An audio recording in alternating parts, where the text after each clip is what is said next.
Your Invisible Power by Genevieve Behrend. Foreword. Idea pages have been written for the purpose of furnishing you a key to the attainment of your desires and to explain that fear should be entirely banished from your consciousness in order for you to obtain possession of the things you want. This presupposes, of course, that your desire for possession is based upon your aspiration for greater happiness. For example, you feel that the possession of more money, lands, or friends will make you happier, and your desire for possession of these things arises from a conviction that their possession will bring you freedom and contentment. In your effort to possess, you will discover that the thing you most need is to consistently be your best self. One morning after class, a man came to me and asked if I would speak the word of supply for him. As he was sadly in the need of money, he offered me a $5 bill with the remark, "Dear madam, that is half of every dollar I have in the world. I am in debt. My wife and child have not the proper clothing. In fact, I must have money." I explained to him that money was the symbol of differentiated substance, that this substance filled all space, that it was present for him at that very moment, and would manifest sto hima, niat specific stimulad p. I relic money, he required. But, he questioned, it may come too late. I told him it could not come too late, as it was eternally present. He understood and got the uplift of my spoken word. I did not see the man again, but 6 months later, I had a letter from him stating he was in New Orleans. He said, "I am well established here in my regular profession of photography. I own my own home, have an automobile of my own, and am generally prospering. And dear Mrs. Behrend, I want to thank you for lifting me out of the depths that day in New York. 3 days after I talked to you, a man whom I have not seen for years met me on the street. When I explained my situation to him, he loaned me the money to pay my bills and come down here. The enclosed check is to help you continue your wonderful work of teaching people how to mentally reach out and receive their never-failing supply. I would not take anything for my understanding as you have given it to me. God bless you." A feeling that greater possessions, no matter of what kind they may be, will of themselves bring contentment or happiness is a misunderstanding. No person, place, or thing can give you happiness. They may give you cause for happiness and a feeling of contentment, but the joy of living comes from within. Therefore, it is here recommended that you should make the effort to obtain the things which you feel will bring you joy, provided that your desires are in accord with the joy of living. It is also desired, in this volume, to suggest the possibilities in store for all who make persistent effort to understand the law of visualization, and who make practical application of this knowledge on whatever plane they may be. The word effort, as here employed, is not intended to convey the idea of strain. All study and meditation should be without strain or tension. It has been my endeavor to show that by starting at the beginning of the creative action or mental picture, certain corresponding results are sure to follow. While the laws of the universe cannot be altered, they can be made to work under specific conditions, thereby producing results for individual advancement, which cannot be obtained under the spontaneous workings of the law provided by nature. However far these suggestions I have given of the possibilities in store for you through visualizing may carry you beyond your past experience, they nowhere break the continuity of the law of cause and effect. If, through the suggestions here given, anyone is brought to realize that his mind is a center through and in which all power there is in operation, simply waiting to be given direction in the one and only way through which it can take specific action. And this means reaction in concrete or physical form. Then the mission to which this book is dedicated has been fulfilled. Try to remember that the picture you think, feel, and see is reflected into the universal mind, and by the natural law of reciprocal action, must return to you in either spiritual or physical form. Knowledge of this law of reciprocal action between the individual and the universal mind opens to you free access to all you may wish to possess or to be. It must be steadfastly borne in mind that all this can be true only for the individual who recognizes that he derives his power to make an abiding mental picture from the all-originating universal spirit of life, and can be used constructively only so long as it is employed and retained in harmony with the nature of the spirit which originated it.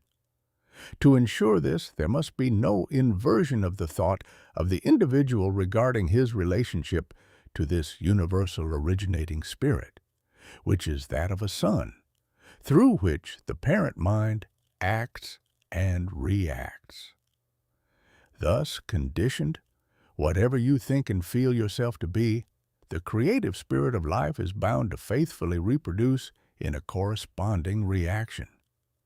This is the great reason for picturing yourself and your affairs the way you wish them to be as existing facts, though invisible to the physical eye, and living in your picture, an honest endeavor to do this, always recognizing that your own mind is a projection of the originating spirit, will prove to you that the best there is yours in all your ways.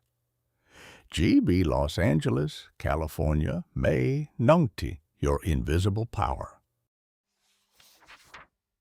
Chapter 1. Order of Visualization. Order of visualization. Ill-e exercise of the visualizing faculty keeps your mind in order and attracts to you the things you need to make life more enjoyable in an orderly way.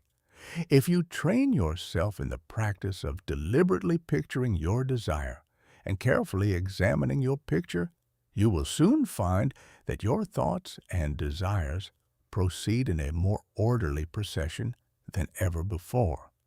Having reached a state of ordered mentality, you are no longer in a constant state of mental hurry.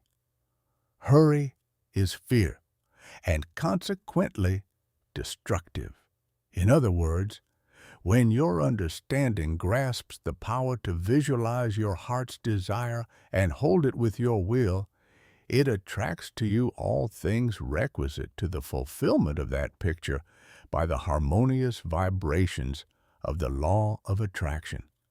You realize that since order is heaven's first law, and visualization places things in their natural order, then it must be a heavenly thing to visualize. Everyone visualizes. Whether he knows it or not, visualizing is the great secret of success. The conscious use of this great power attracts to you multiplied resources, intensifies your wisdom, and enables you to make use of advantages which you formerly failed to recognize.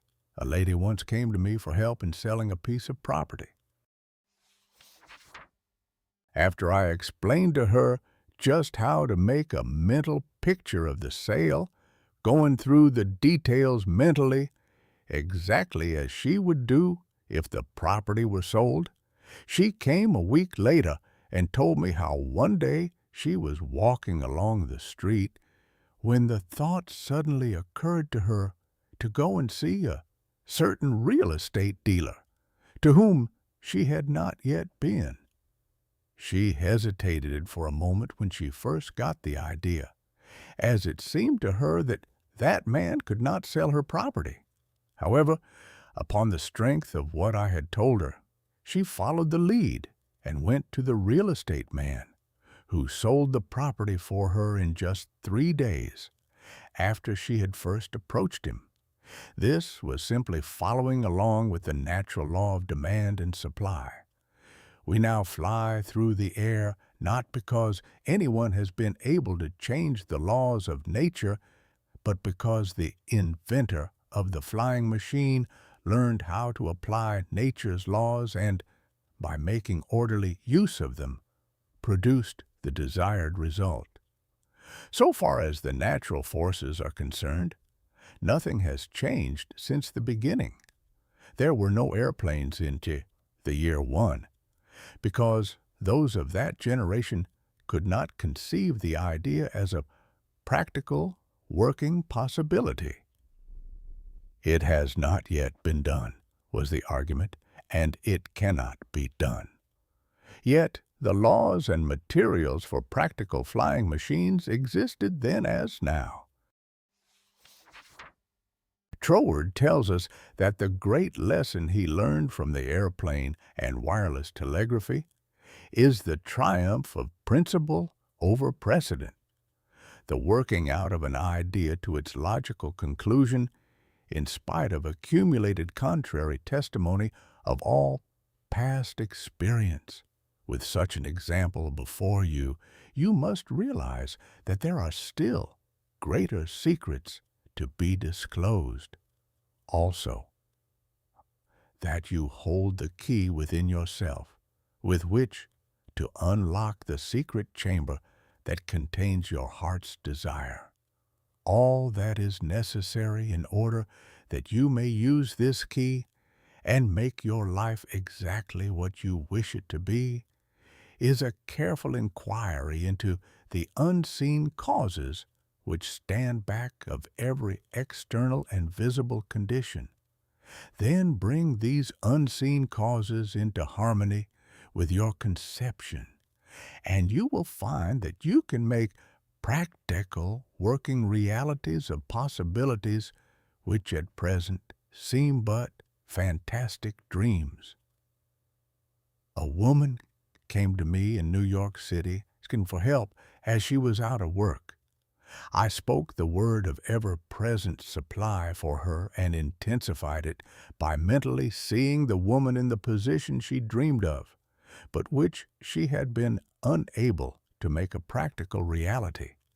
That same afternoon she telephoned and said she could hardly believe her senses, as she had just taken exactly the kind of a position she wanted.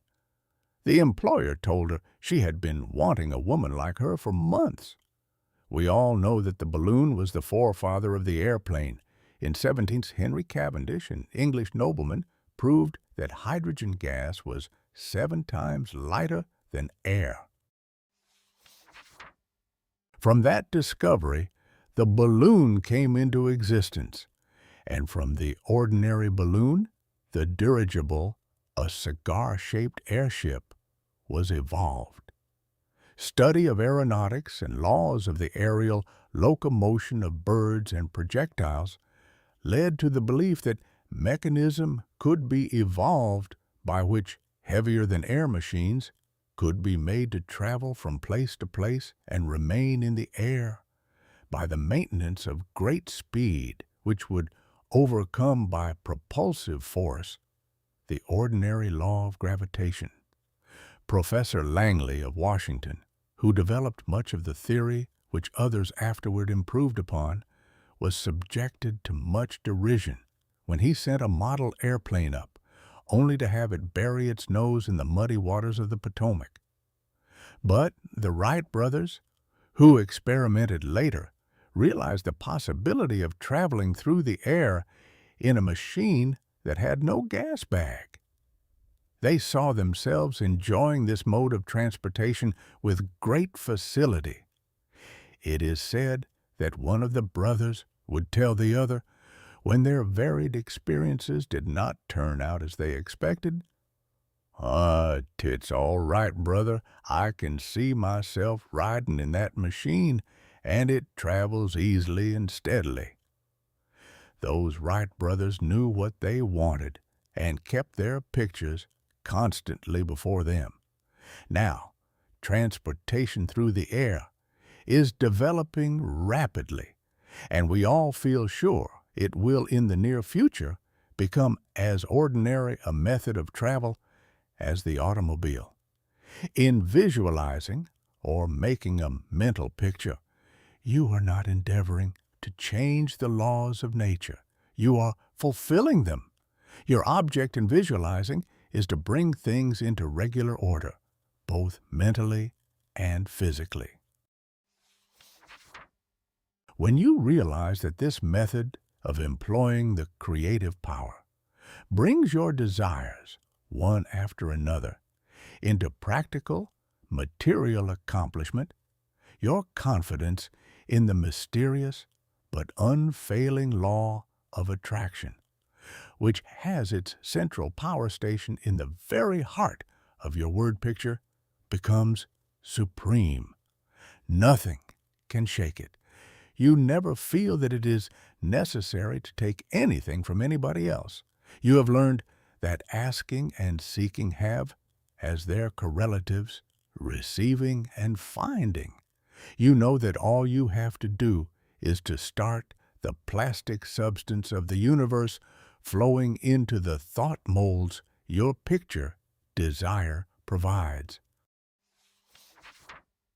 Chapter 2. How to attract to yourself the things you desire. How attract to yourself the things you Drez. The power within you which enables you to form a thought picture is the starting point of all there is. In its original state, it is the undifferentiated, formless substance of life. Your thought picture makes the model, so to say, into which this formless substance takes shape.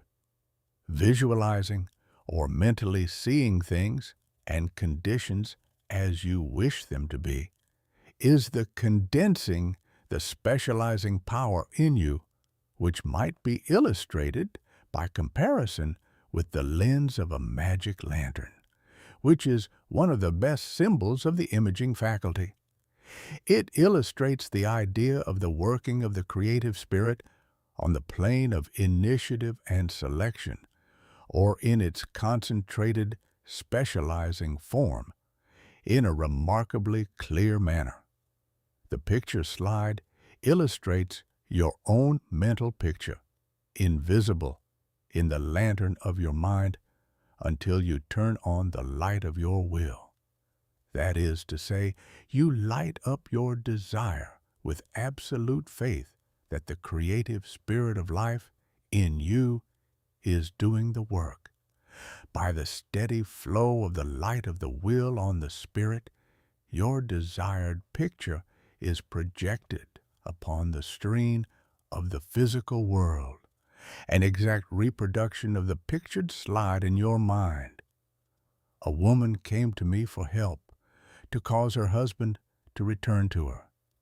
She said she was very unhappy and lonely without him and longed to be reunited. I told her she could not lose love and protection because both belonged to her. She asked what she should do to get her husband back again. I told her to follow the great power of intuition and think of her husband as perfectly free and the embodiment of all that a husband should be. She went away quite happy, but returned in a few days to tell me that her husband desired a divorce in order to marry again. She was quite agitated and had evidently relaxed her will in following the instructions given at the former interview. Again, I told her to hold constantly in her mind that the loving protection of the Spirit of life would guide her in perfect happiness. A month later, she came again and said that her husband had married the other woman. This time, she had completely lost her mental grip. I repeated the words for her as before, and she regained her poise. 2 months later, she came back to me, full of joy. Her husband had come to her, begging her forgiveness and telling her what a terrible mistake he had made, as he could not be happy without her. They are now living happily together, and she at least learned the necessity of holding her pictured desire steadily in place by the use of her will. Visualizing without a will sufficiently steady to inhibit every thought and feeling contrary to your pictured thought would be as useless as a magic lantern without the light.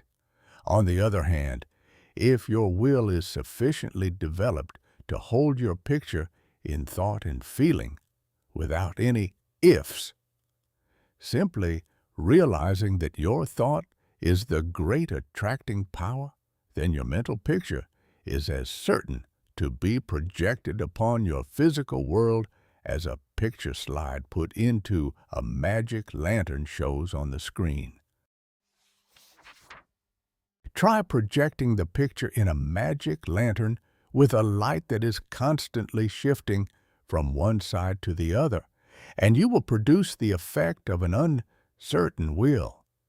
It is as necessary that you should always have back of your picture a strong, steady will as it is to have a strong, steady light back of a picture slide. The joyous assurance with which you make your picture is the very powerful magnet of faith, and nothing can obliterate it. You are happier than you ever were because you have learned to know where your source of supply is, and you rely upon its never-failing response to the direction you give it. All said and done, happiness is the one thing which every human being wants, and the study of visualization enables you to get more out of life than you ever enjoyed before.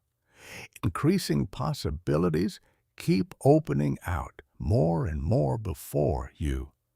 A businessman once told me that since practicing visualization and forming the habit of devoting a few minutes each day to thinking about his work as he desired it to be, in a large, broad way, his orders had more than doubled in 6 months. His method was to go into a room every morning before breakfast and take a mental inventory of his business as he had left it the evening before, and then enlarge upon it. He said he expanded and expanded in this way until his affairs were in a remarkably successful condition. He would see himself in his office doing everything he wanted done. His occupation required him to meet many strangers every day. In his mental picture, he saw himself meeting these people, understanding their needs, and supplying them in just the way they wished. This habit, he said, had strengthened and steadied his will in an almost inconceivable manner. Furthermore, by thus mentally seeing things as he wished them to be, he had acquired the confident feeling that a certain creative power was exercising itself for him and through him for the purpose of improving his little world.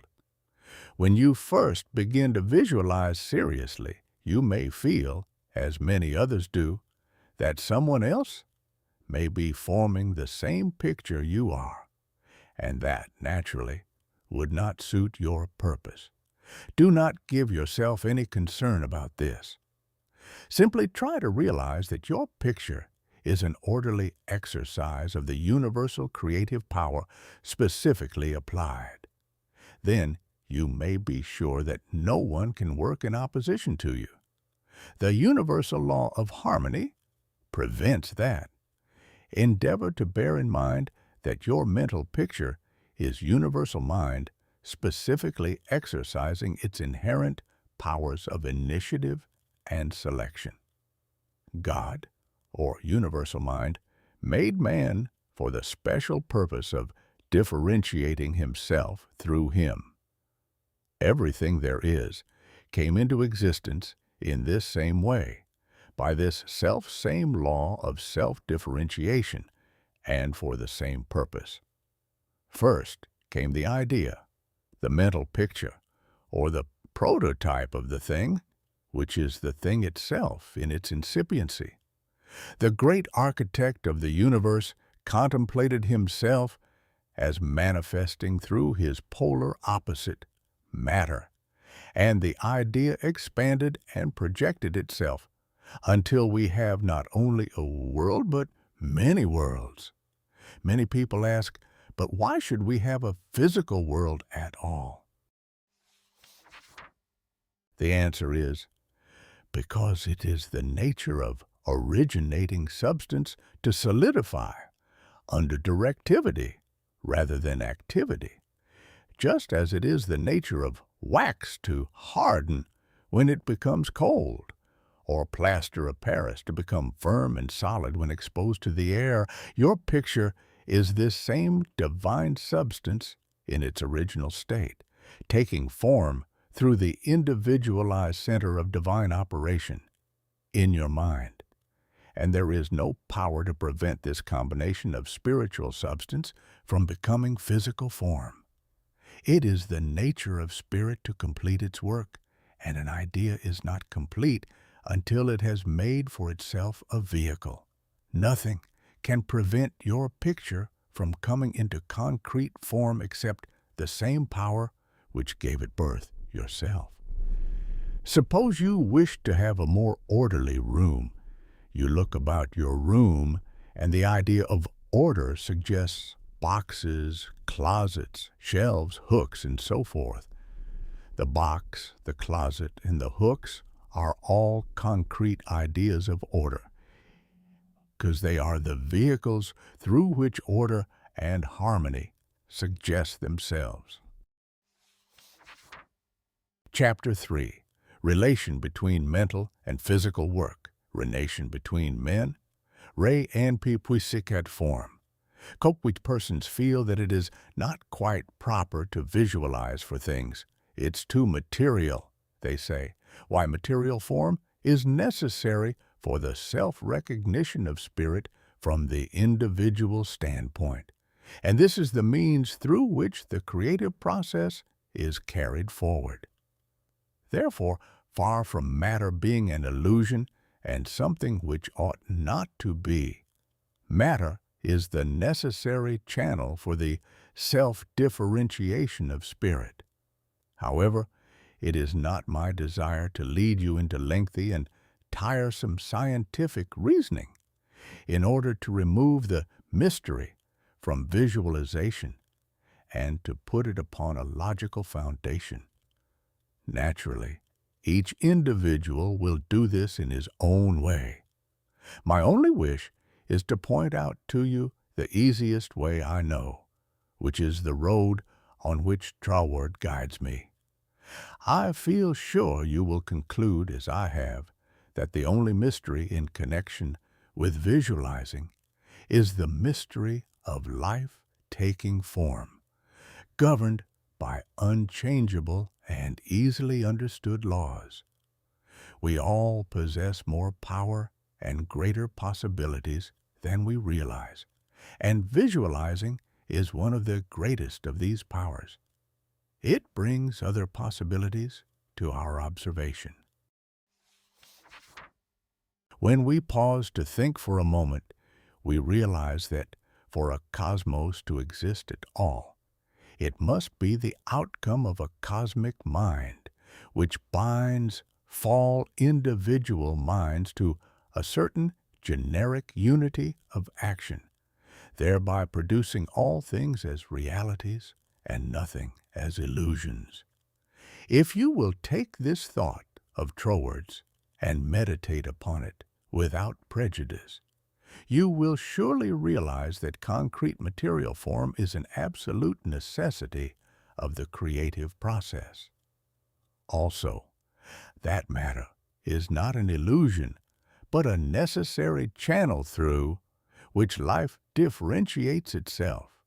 If you consider matter in its right order as the polar opposite to spirit, you will not find any antagonism between them.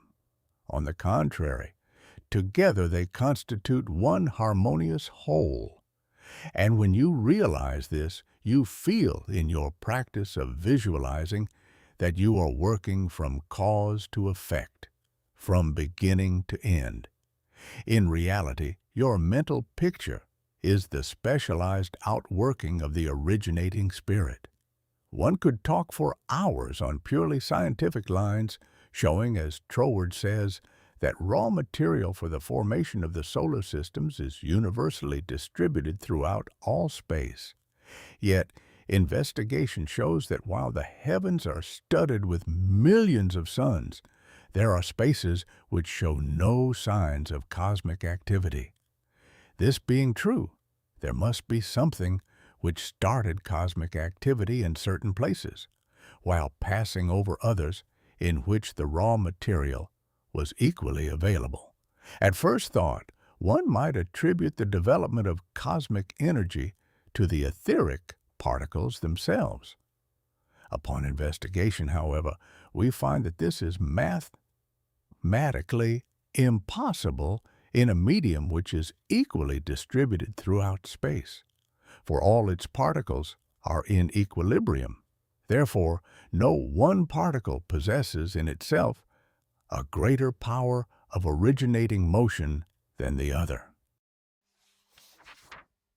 Thus, we find that the initial movement, though working in and through the particles of primary substance, is not the particles themselves. It is this something we mean when we speak of spirit. This same power that brought universal substance into existence will bring your individual thought or mental picture into physical form. There is no difference in the power. The only difference is a difference of degree. The power and the substance themselves are the same. Only in working out your mental picture, it has transferred its creative energy from the universal to the particular, and is working in the same unfailing manner from its specific center, your mind, your invisible power. Chapter 4. Operation of your mental picture, operation, or your Tao picture. If a operation of a large telephone system may be used as a simile. The main or head central subdivides itself into many branch centrals, every branch being in direct connection with the main central, and each individual branch, recognizing the source of its existence, reports all things to its central head. Therefore, when assistance of any nature is required, new supplies, difficult repairs to be done, or what not, the branch in need goes at once to its central head. It would not think of referring its difficulties or its successes to the main central of a telegraph system, though they might belong to the same organization. These different branch centrals know that the only remedy for any difficulty must come from the central out of which they were projected and to which they are always attached. If we, as individual branches of the universal mind, would refer our difficulties in the same confident manner to the source from which we were projected, and use the remedies which it has provided, we would realize what Jesus meant when he said, "Ask, and ye shall receive." Our every requirement would be met.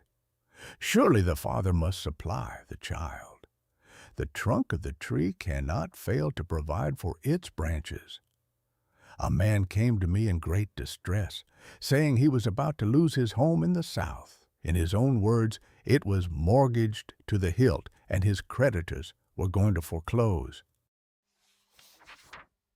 It was the house in which he had been born and had grown to young manhood, and the thought of losing it filled his heart and mind with sorrow, not only from a money standpoint, but from the standpoint of sentimental association.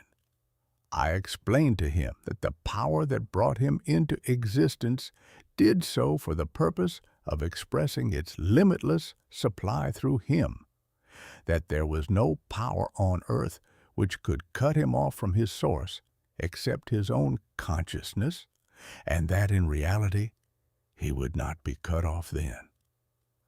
I explained to him that he had it, but was unable to recognize that it was there, and said to him, "Infinite substance is manifesting in you right now." The next week, on Sunday, just before leaving my dressing room in the Selwyn Theater to give my afternoon message, I received the following note. Dear Mrs.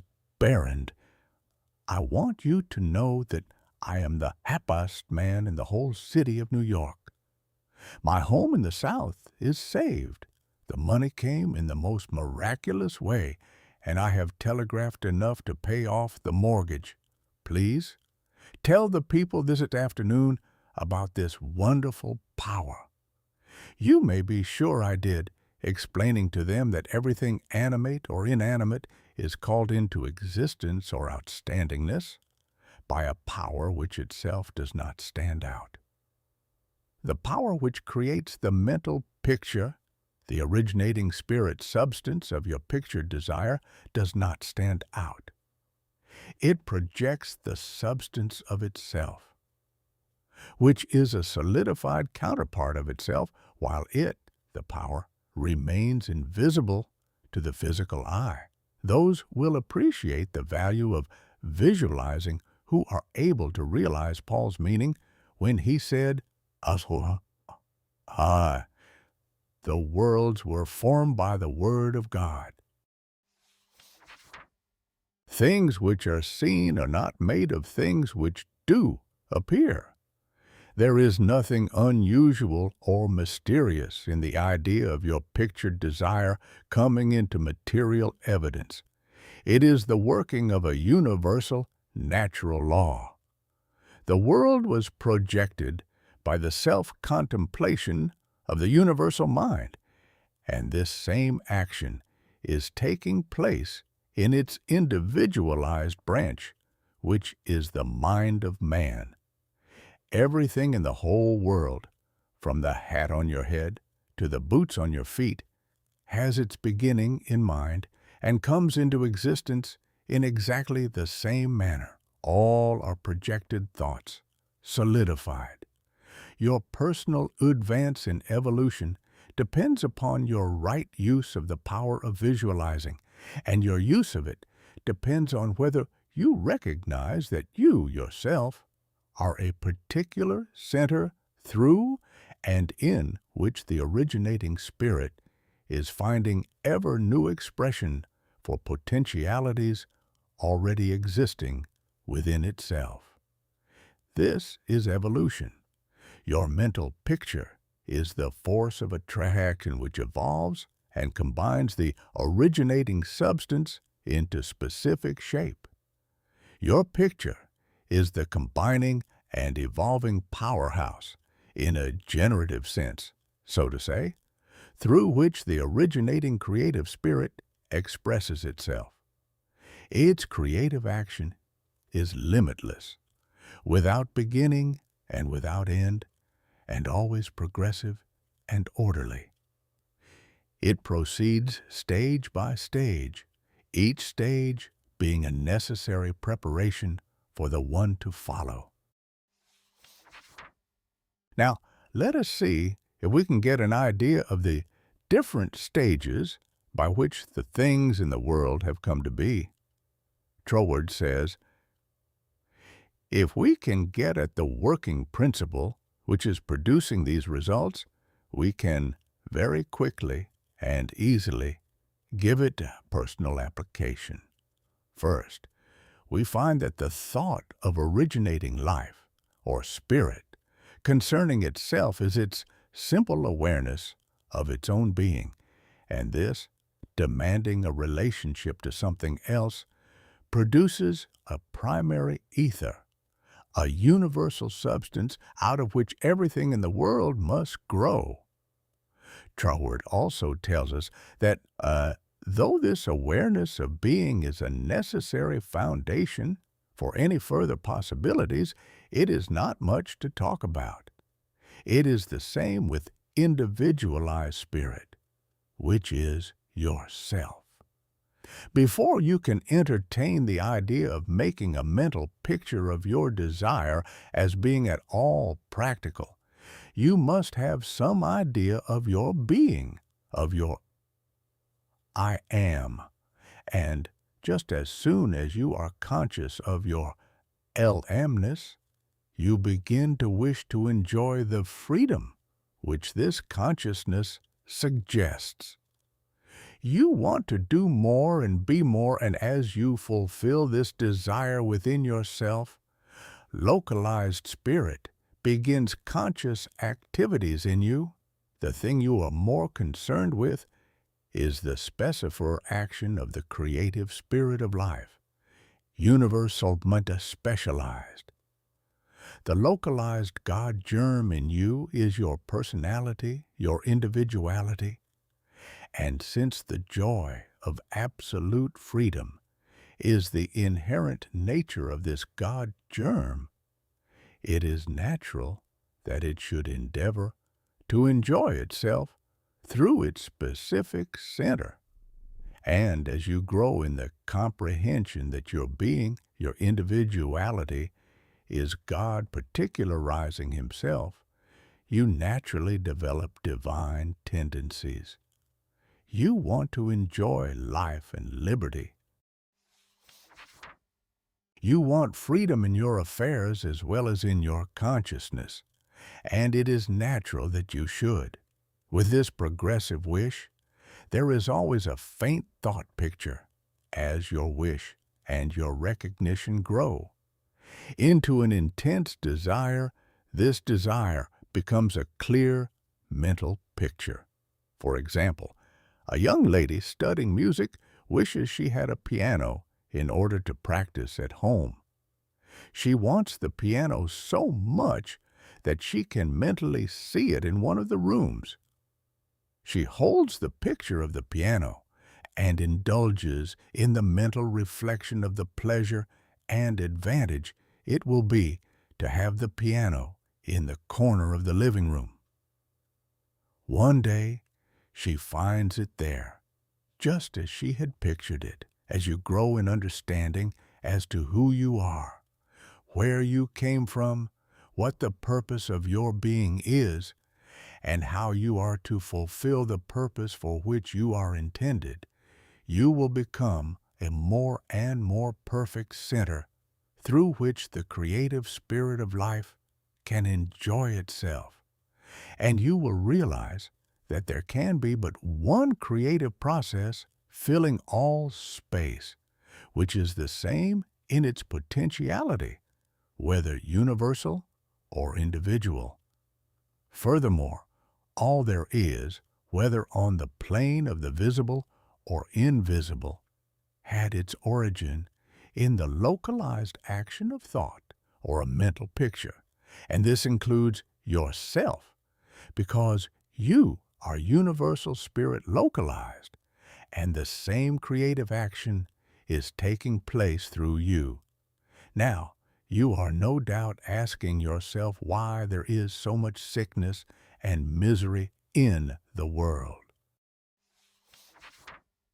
If the same power and intelligence which brought the world into existence is in operation in the mind of man, why does it not manifest itself as strength, joy, health, and plenty? If one can have one's desires fulfilled by simply making a mental picture of that desire, holding on to it with the will and without anxiety, doing on the outward plane whatever seems necessary to bring the desire into fulfillment, then there seems no reason for the existence of sickness and poverty. Surely no one desires either.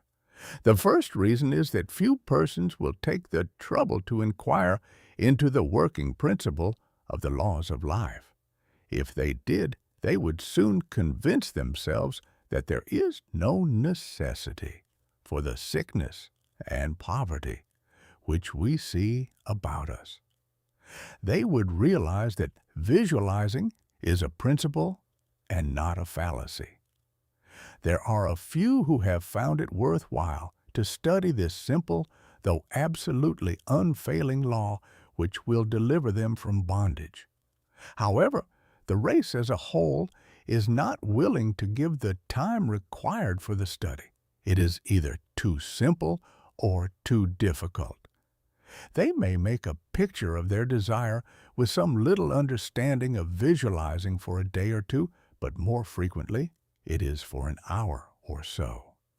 If you will insist upon mentally seeing yourself surrounded by things and conditions as you wish them to be, you will understand that the creative energy sends its substance in the direction indicated by the tendency of your thoughts. Herein lies the advantage of holding your thought in the form of a mental picture. A man in the hardware business in New Jersey came to me in great distress. He would have to go into bankruptcy unless something happened in a fortnight. He said he had never heard of visualizing. I explained to him how to make a mental picture of his business increasing instead of a picture of losing it. In about a month's time, he returned very happy and told me how he had succeeded. He said, "I have my debts all paid, and my shop is full of new supplies." His business was then on a solid basis. It was beautiful to see his faith. The more enthusiasm and faith you are able to put into your picture, the more quickly it will come into visible form, and your enthusiasm is increased by keeping your desire secret. The moment you speak it to any living soul, that moment your power is weakened. Your power, your magnet of attraction, is not that strong, and consequently cannot reach so far. The more perfectly a secret between your mind and your outer self is guarded, the more vitality you give your power of attraction. One tells one's troubles to weaken them, to get them off one's mind. And when a thought is given out, its power is dissipated. Talk it over with yourself and even write it down, then destroy the paper. However, this does not mean that you should strenuously endeavor to compel the power to work out your picture on the special lines that you think it should. That method would soon exhaust you and hinder the fulfillment of your purpose. A wealthy relative need not necessarily die or someone lose a fortune on the street to materialize the $10,000 which you are mentally picturing. One of the doormen in the building in which I lived heard much of the mental picturing of desires from visitors passing out of my rooms. The average desire was for $500. He considered that $5 was more in his line and began to visualize it, without the slightest idea of where or how he was to get it. My parrot flew out of the window, and I telephoned to the men in the courtyard to get it for me. One caught it, and it bit him on the finger. The doorman, who had gloves on and did not fear a similar hurt, took hold of it and brought it up to me. I gave him 5 $1 bills for his service. This sudden reward surprised him. He enthusiastically told me that he had been visualizing for just 5 hours merely from hearing that others visualized. He was delighted at the unexpected realization of his mental picture. All you have to do is to make such a mental picture of your heart's desire and hold it cheerfully in place with your will, always conscious that the same infinite power which brought the universe into existence brought you into form for the purpose of enjoying itself in and through you. And since it is all life, love, light, power, peace, beauty, and joy, and is the only creative power there is, the form it takes in and through you depends upon the direction given it by your thought. In you it is undifferentiated, waiting to take any direction given it as it passes through the instrument which it has made for the purpose of self-distribution. You. It is this power which enables you to transfer your thoughts from one form to another. The power to change your mind is the individualized universal power, taking the initiative, giving direction to the unformed substance contained in every thought. It is the simplest thing in the world to give this highly sensitive substance any form you will through visualizing. Anyone can do it with a small expenditure of effort.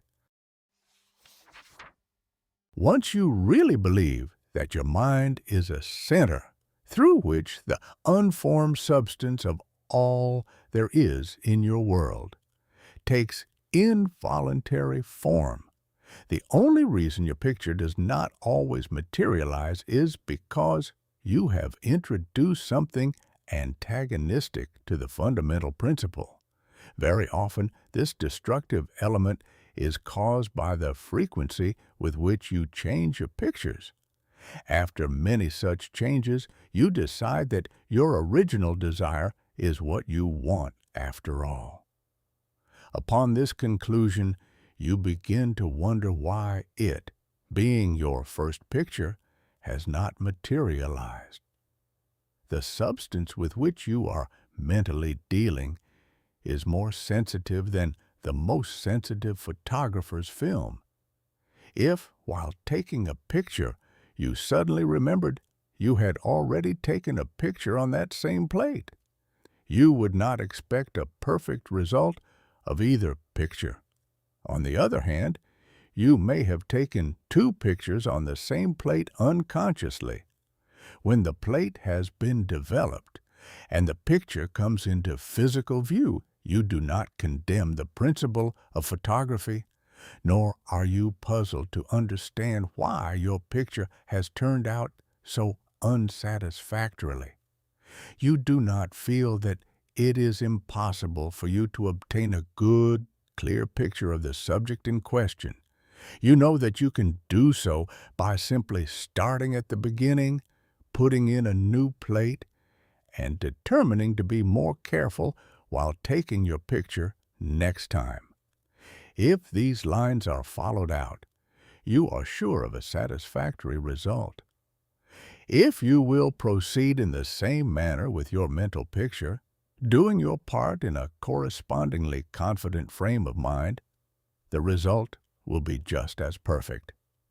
The laws of visualizing are as infallible as the laws governing photography. In fact, photography is the outcome of visualizing. Again, your results in visualizing the fulfillment of your desires may be imperfect and your desires delayed through the misuse of this power owing to the thought that the fulfillment of your desire is contingent upon certain persons or conditions. The originating principle is not in any way dependent upon any person, place, or thing. It has no past and knows no future. The law is that the originating creative principle of life is the universal here and everlasting now. It creates its own vehicles through which to operate. Therefore, past experience has no bearing upon your present picture. So, do not try to obtain your desire through a channel which may not be natural for it, even though it may seem reasonable to you. Your feeling should be that the thing, or the consciousness, which you so much desire, is normal and natural, a part of yourself, a form of your evolution. If you can do this, there is no power to prevent your enjoying the fulfillment of the picture you have in mind, or any other you may create. Chapter 5. Expressions from Beginners. Expressions from beginners. Hundreds of persons have realized that visualizing is an Aladdin's lamp to him with a mighty will. General Foch says that his feelings were so outraged during the Franco-Prussian War in 1870 that he visualized himself leading a French army against the Germans to victory. He said he made his picture, smoked his pipe, and waited. This is one result of visualizing with which we are all familiar. A famous actress wrote a long article in one of the leading Sunday papers last winter, describing how she rid herself of excessive avoirdupois by seeing her figure constantly as she wished to be. A very interesting letter came to me from a doctor's wife while I was lecturing in New York. She began with the hope that I would never discontinue my lectures on visualization, which were helping humanity to realize the wonderful fact that they possessed the means of liberation within themselves. Relating her own experience, she said that she was born on the east side of New York in the poorest quarter. From earliest girlhood, she had cherished a dream of marrying a physician someday. This dream gradually formed a stationary mental picture. The first position she obtained was in the capacity of a nursemaid in a physician's family. Leaving this place, she entered the family of another doctor. The wife of her employer died, and in time the doctor married her, the result of her long-pictured yearning. After that, both she and her husband conceived the idea of owning a fruit farm in the South. They formed a mental picture of the idea and put their faith in its eventual fulfillment. The letter she sent me came from her fruit farm in the South. Her second mental picture had seen the light of materialization. Many letters of a similar nature come to me every day. The following is a case that was printed in the New York Herald last May. Atlantic City, May 5th. She was an old woman, and when she was arraigned before to Judge Clarence Goldenberg in the police court today, she was so weak and tired she could hardly stand. The judge asked the court attendant what she was charged with. "Stealing a bottle of milk, Your Honor," repeated the officer. "She took it from the doorstep of a downtown cottage before daybreak this morning." "Why did you do that?" Judge Goldenberg asked her. "I was hungry," the old woman said. "I didn't have a cent in the world and no way to get anything to eat except to steal it. I didn't think anybody would mind if I took a bottle of milk."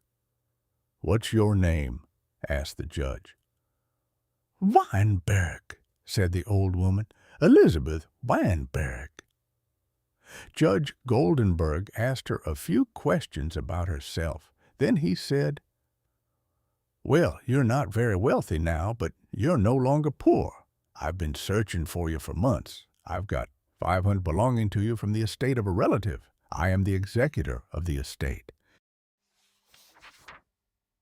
Judge Goldenberg paid the woman's fine out of his own pocket and then escorted her into his office, where he turned her legacy over to her and sent a policeman out to find her a lodging place.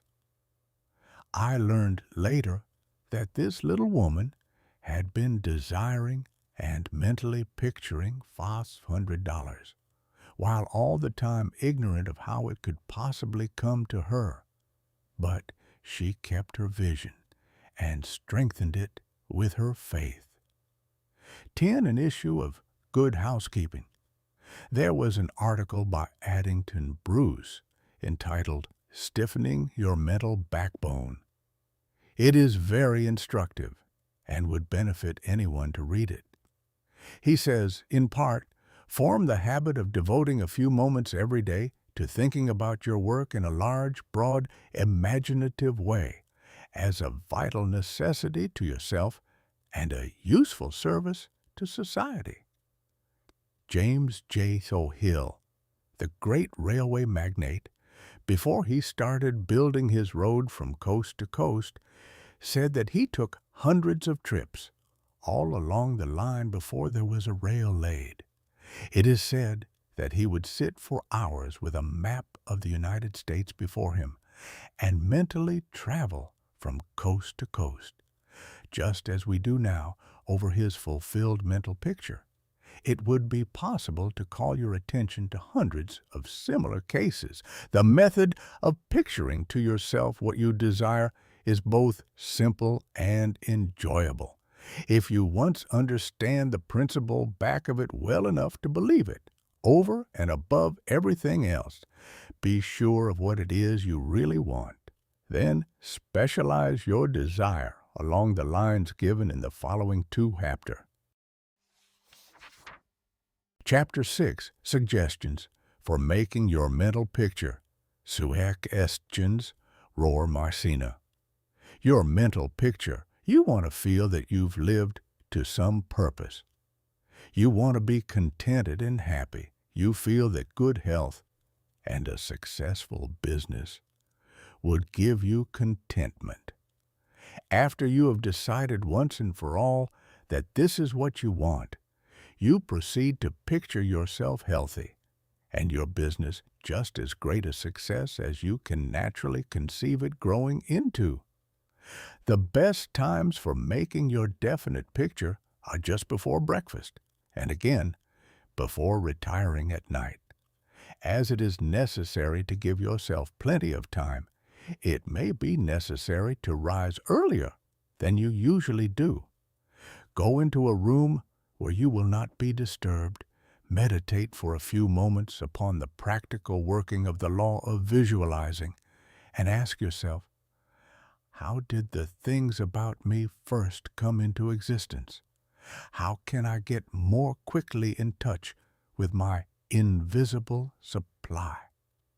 Someone felt that comfort would be better expressed and experienced by sitting on a chair than on the floor. So the very beginning of a chair was the desire to be at ease. With this came the picture of some sort of a chair. The same principle applies to the hat and the clothes you wear. Go carefully into the thought of the principle back of the thing. Establish it as a personal experience. Make it a fact to your consciousness.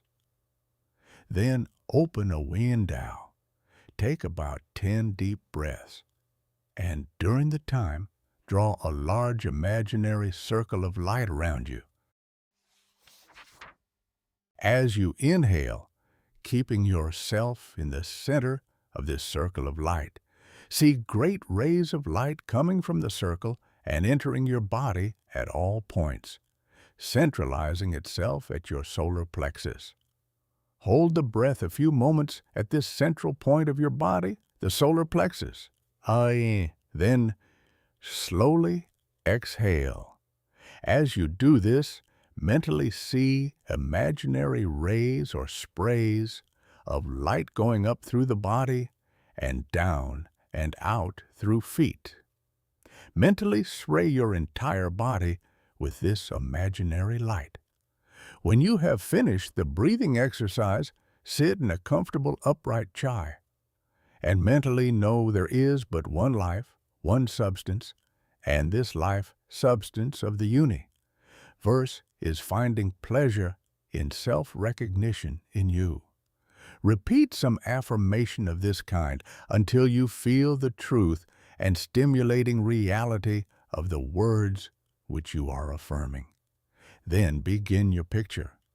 If you are thorough in this, you will find yourself in the deep consciousness beneath the surface of your own thought power. Whether your desire is for a state of consciousness or a possession, large or small, begin at the beginning. If you want a house, begin by seeing yourself in the kind of house you desire. Go all through it, taking careful note of the rooms where the windows are situated, and such other details as help you to feel the reality of your picture. You might change some of the furniture about and look into some of the mirrors just to see how healthy, wealthy, and happy you look. Go over your picture again and again until you feel the reality of it. Then write it all down just as you have seen it, with the feeling that the best there is mine. There is no limit to me, because my mind is a center of divine operation.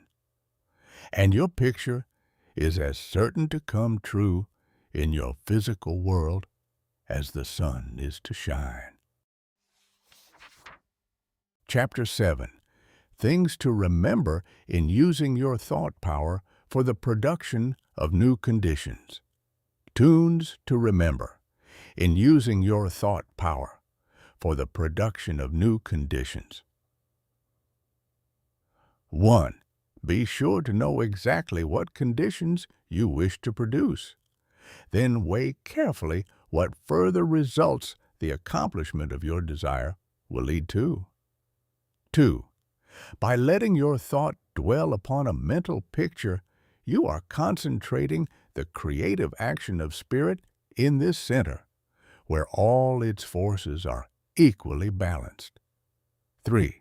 Visualizing brings your objective mind into a state of equilibrium, which enables you to consciously direct the flow of spirit to a definitely recognized purpose, and to carefully guard your thoughts from including a flow in the opposite direction.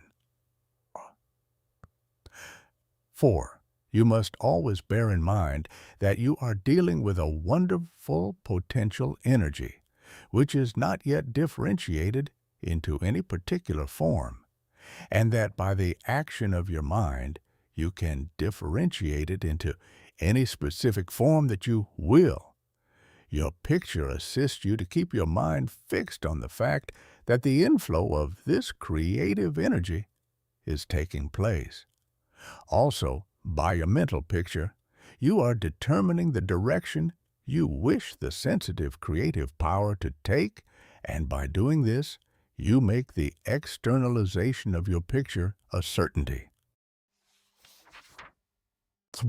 Remember, when you are visualizing properly, that there is no strenuous effort to hold your thought forms in place.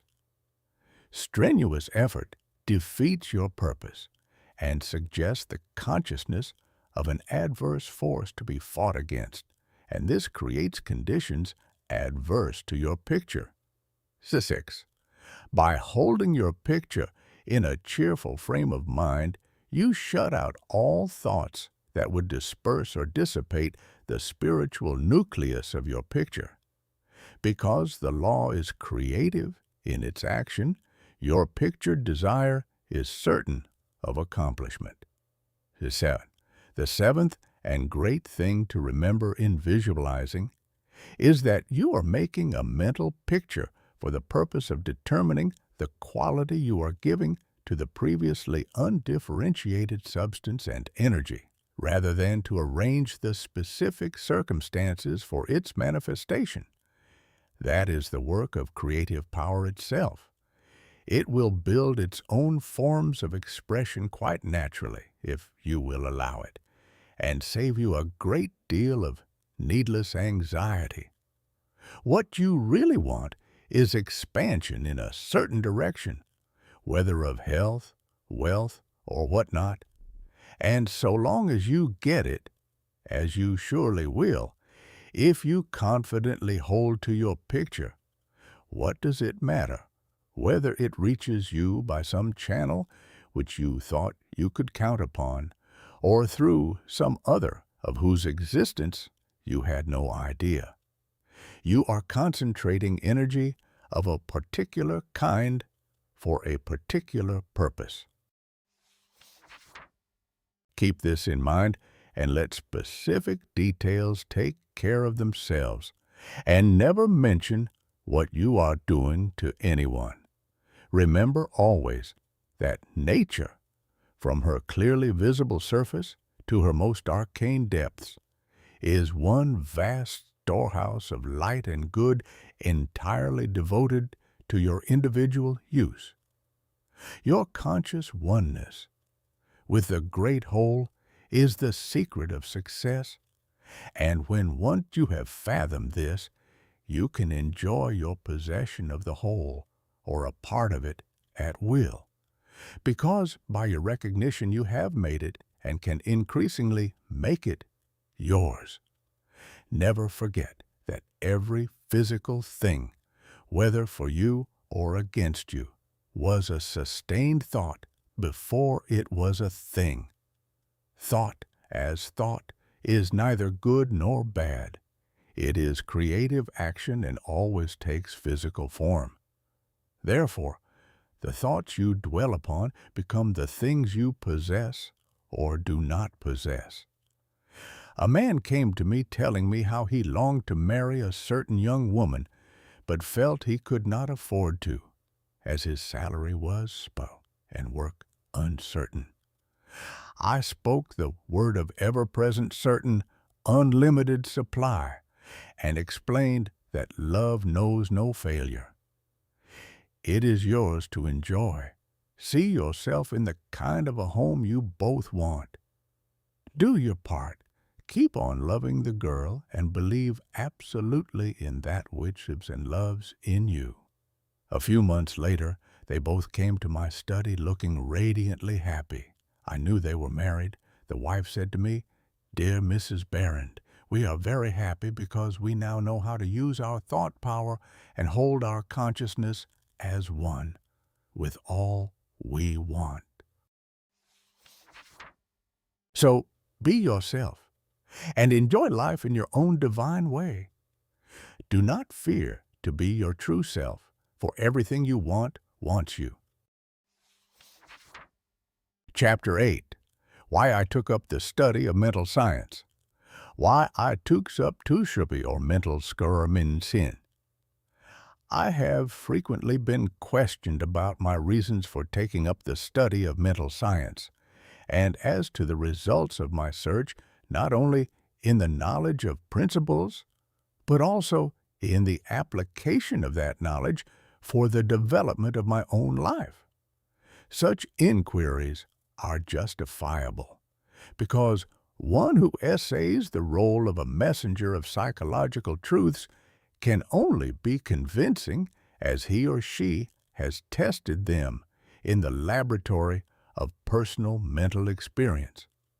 This is particularly true in my case, as the only personal pupil of Judge Troward, the great master in mental science, whose teaching is based upon the relation borne by the individual mind toward the universal creative mind, which is the giver of life, and the manner in which that relation may be invoked to secure expansion and fuller expression in the individual life.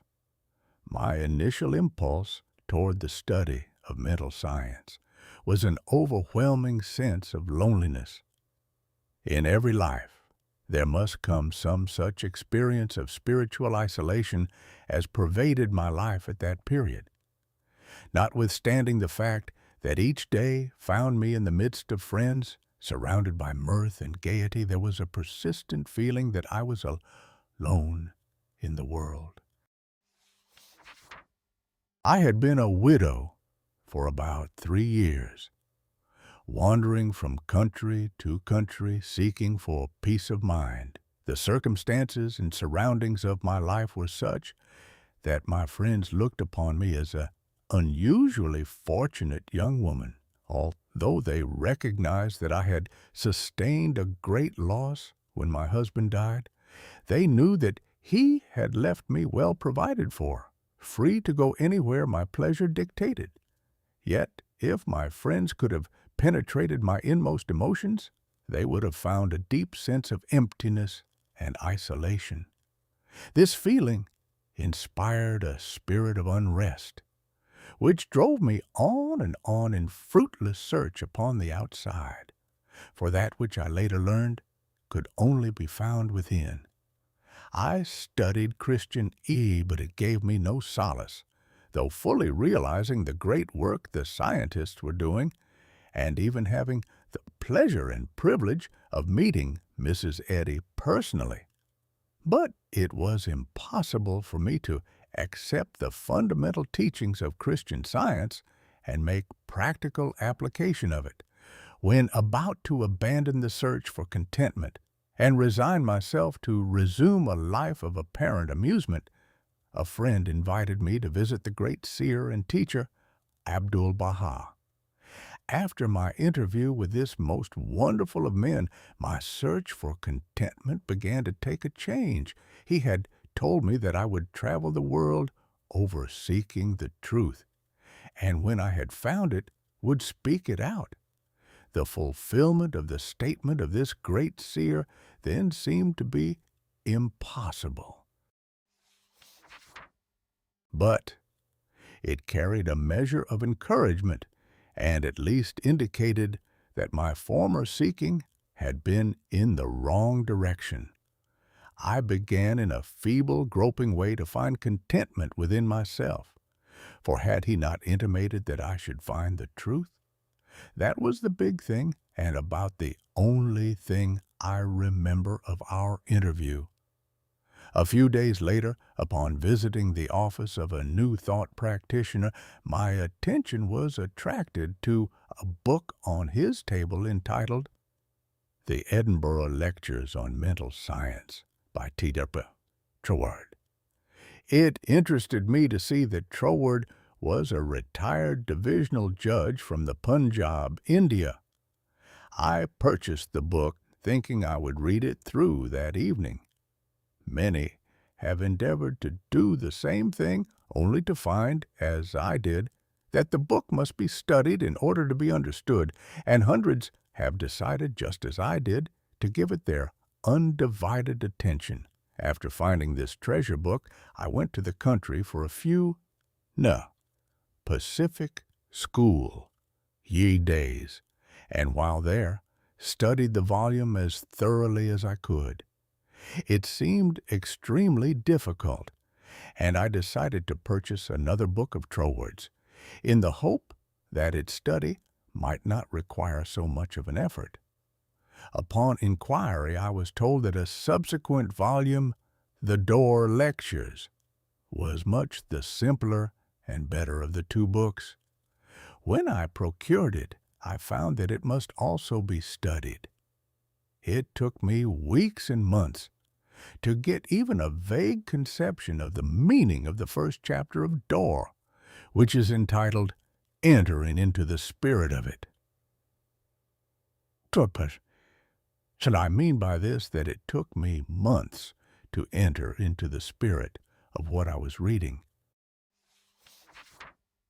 But in the meantime, a paragraph from page 26 arrested my attention as seeming the greatest thing I had ever read. I memorized it and endeavored with all my soul to enter into the spirit of Troward's words. The paragraph reads, "My mind is a center of divine operation. The divine operation is always for expansion and fuller expression, and this means the production of something beyond what has gone before, something entirely new, not included in the past experience, though proceeding out of it by an orderly sequence of growth. Therefore, since the divine cannot change its inherent nature, it must operate in the same manner with me. Consequently, in my own special world, of which I am the center, it will move forward to produce new conditions, always in advance of any that have gone before. It took an effort on my part to memorize this paragraph, but in the endeavor toward this end, the words seemed to carry with them a certain stimulus. Each repetition of the paragraph made it easier for me to enter into the spirit of it. The words expressed exactly what I had been seeking for. My one desire was for peace of mind. I found it comforting to believe that the divine operation in me could expand to fuller expression and produce more and more contentment. In fact, a peace of mind and a degree of contentment greater than I had ever known. The paragraph further inspired me with deep interest to feel that the life spark in me could bring into my life something entirely new. I did not wish to obliterate my past experience, but that was exactly what Troward said it would not do. The divine operation would not exclude my past experience, but proceeding out of it would bring some new thing that would transcend anything that I had ever experienced before. Meditation on these statements brought with it a certain joyous feeling. What a wonderful thing it would be if I could accept and sincerely believe, beyond all doubt, that this one statement of Troward's was true. Surely the divine could not change its inherent nature, and since divine life is operating in me, I must be divinely inhabited, and the divine in me must operate just as it operates upon the universal plane. This meant that my whole world of circumstances, friends, and conditions would ultimately become a world of contentment and enjoyment of which I am the center. This would all happen just as soon as I was able to control my mind and thereby provide a concrete center around which the divine energies could play. Surely it was worth trying for. If Troward had found this truth, why not I? The idea held me to my task. Later, I determined to study with the man who had realized and given to the world so great a statement. It had lifted me from my state of despondency. The immediate difficulty was the need for increased finances. Chapter 9. How I Attracted to Myself. $20,000. How I octep to Monsieur 20,000 $.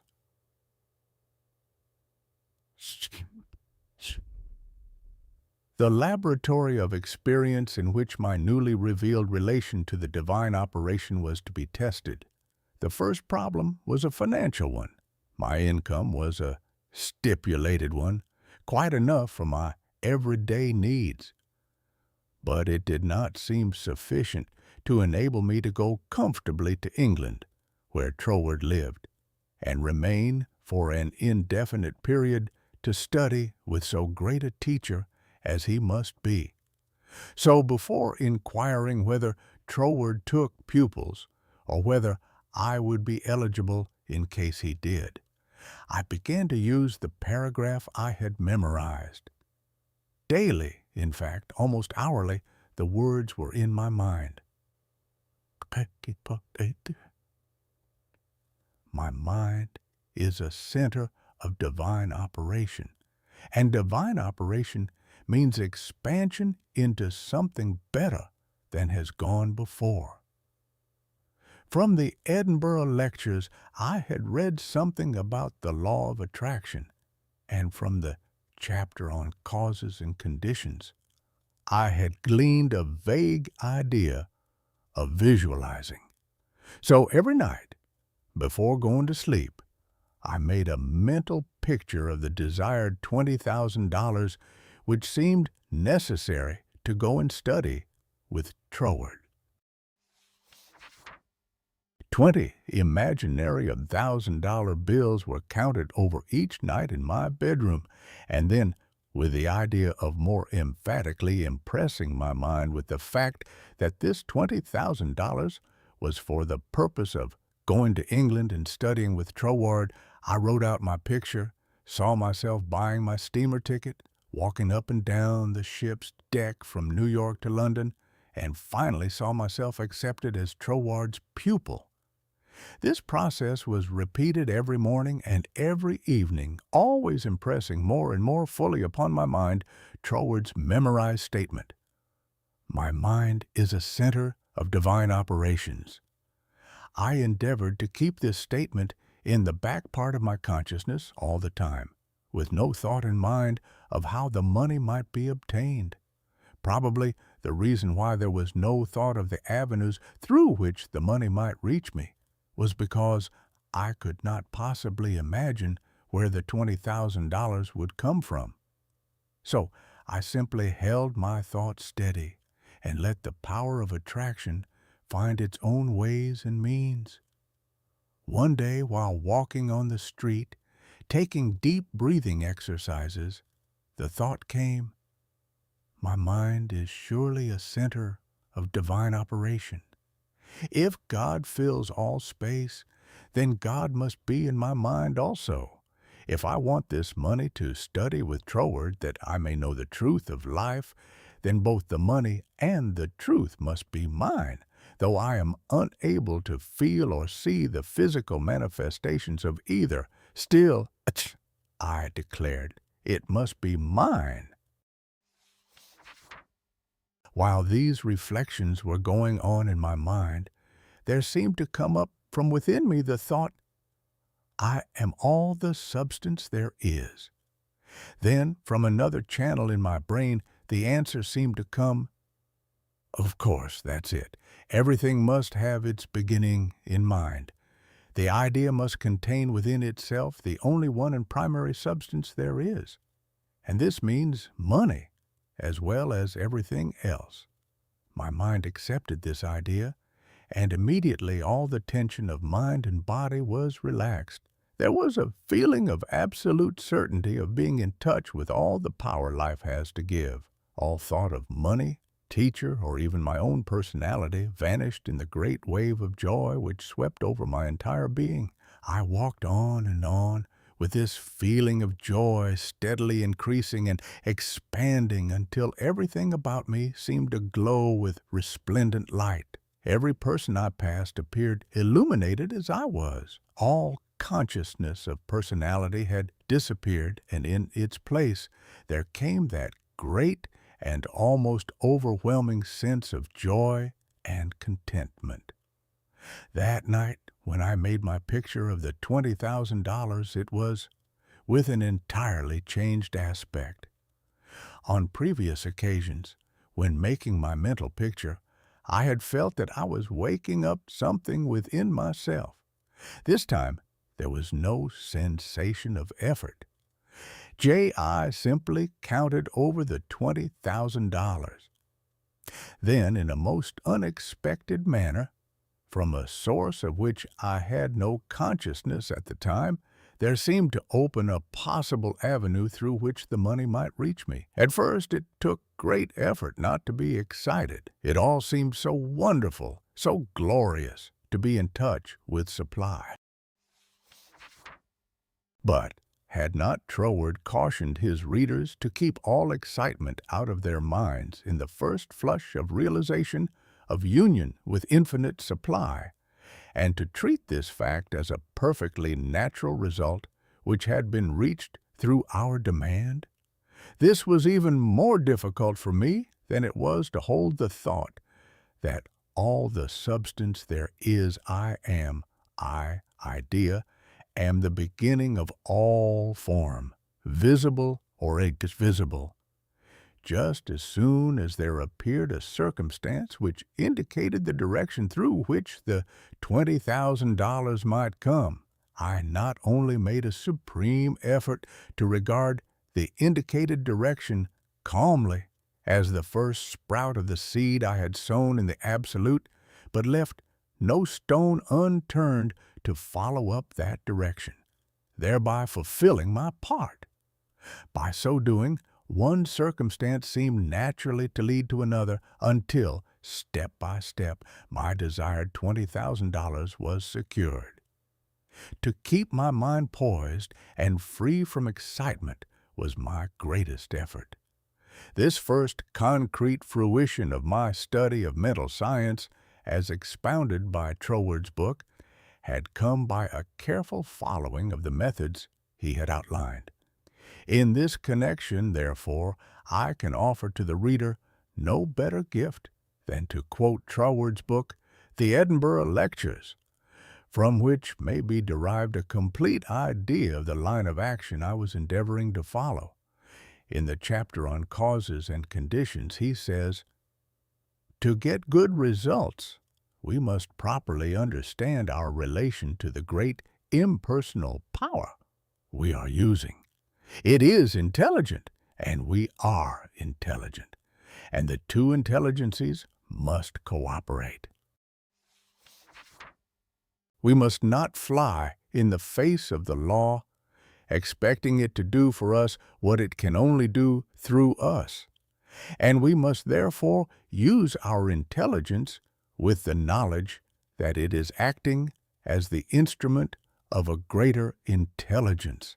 And because we have this knowledge, we may and should cease from all anxiety as to the final result.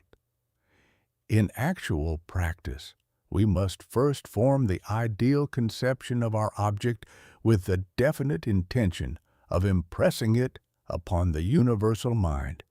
It is this thought that takes such thought out of the region of mere casual fancies, and then affirm that our knowledge of the law is sufficient reason for a calm expectation of a corresponding result, and that therefore all necessary conditions will come to us in due order. We can then turn to the affairs of our daily life with the calm assurance that the initial conditions are either there already or will soon come into view. If we do not at once see them, let us rest content with the knowledge that the spiritual prototype is already in existence, and wait till some circumstance pointing in the desired direction begins to shove itself. It may be a very small circumstance, but it is the direction and not the magnitude which is to be taken into consideration. As soon as we see it, we should regard it as the first sprouting of the seed sown in the absolute, and do calmly and without excitement whatever the circumstances seem to require. And then later on, we shall see that this doing will in turn lead to a further circumstance in the same direction, until we find ourselves conducted step by step to the accomplishment of our object. In this way, the understanding of the great principle of the law of supply will, by repeated experiences, deliver us more and more completely out of the region of anxious thought and toilsome labor, and bring us into a new world where the useful employment of all our powers, whether mental or physical, will only be an unfolding of our individuality upon the lines of its own nature, and therefore a perpetual source of health and happiness. A sufficient inducement, surely, to the careful study of the laws governing the relation between the individual and the universal mind.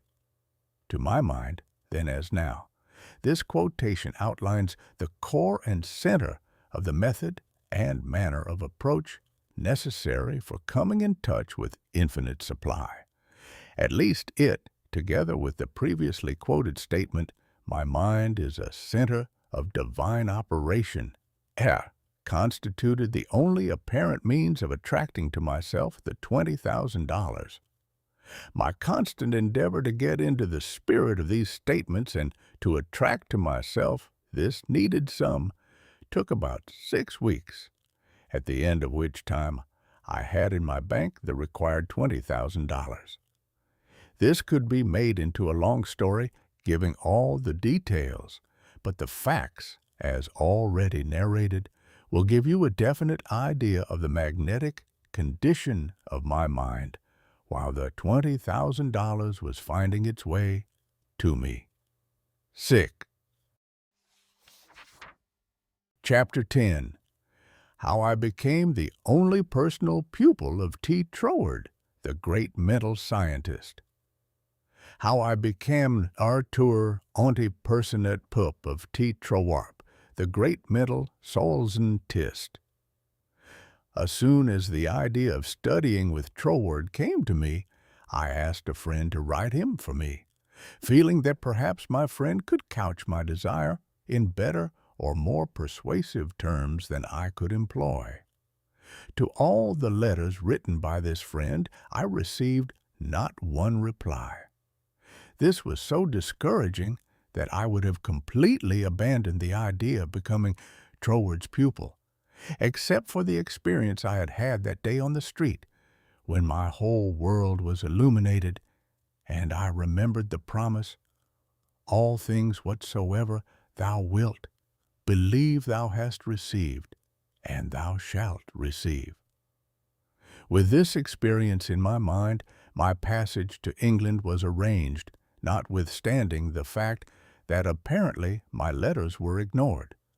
We wrote again, however, and finally received a reply, very courteous, though very positive.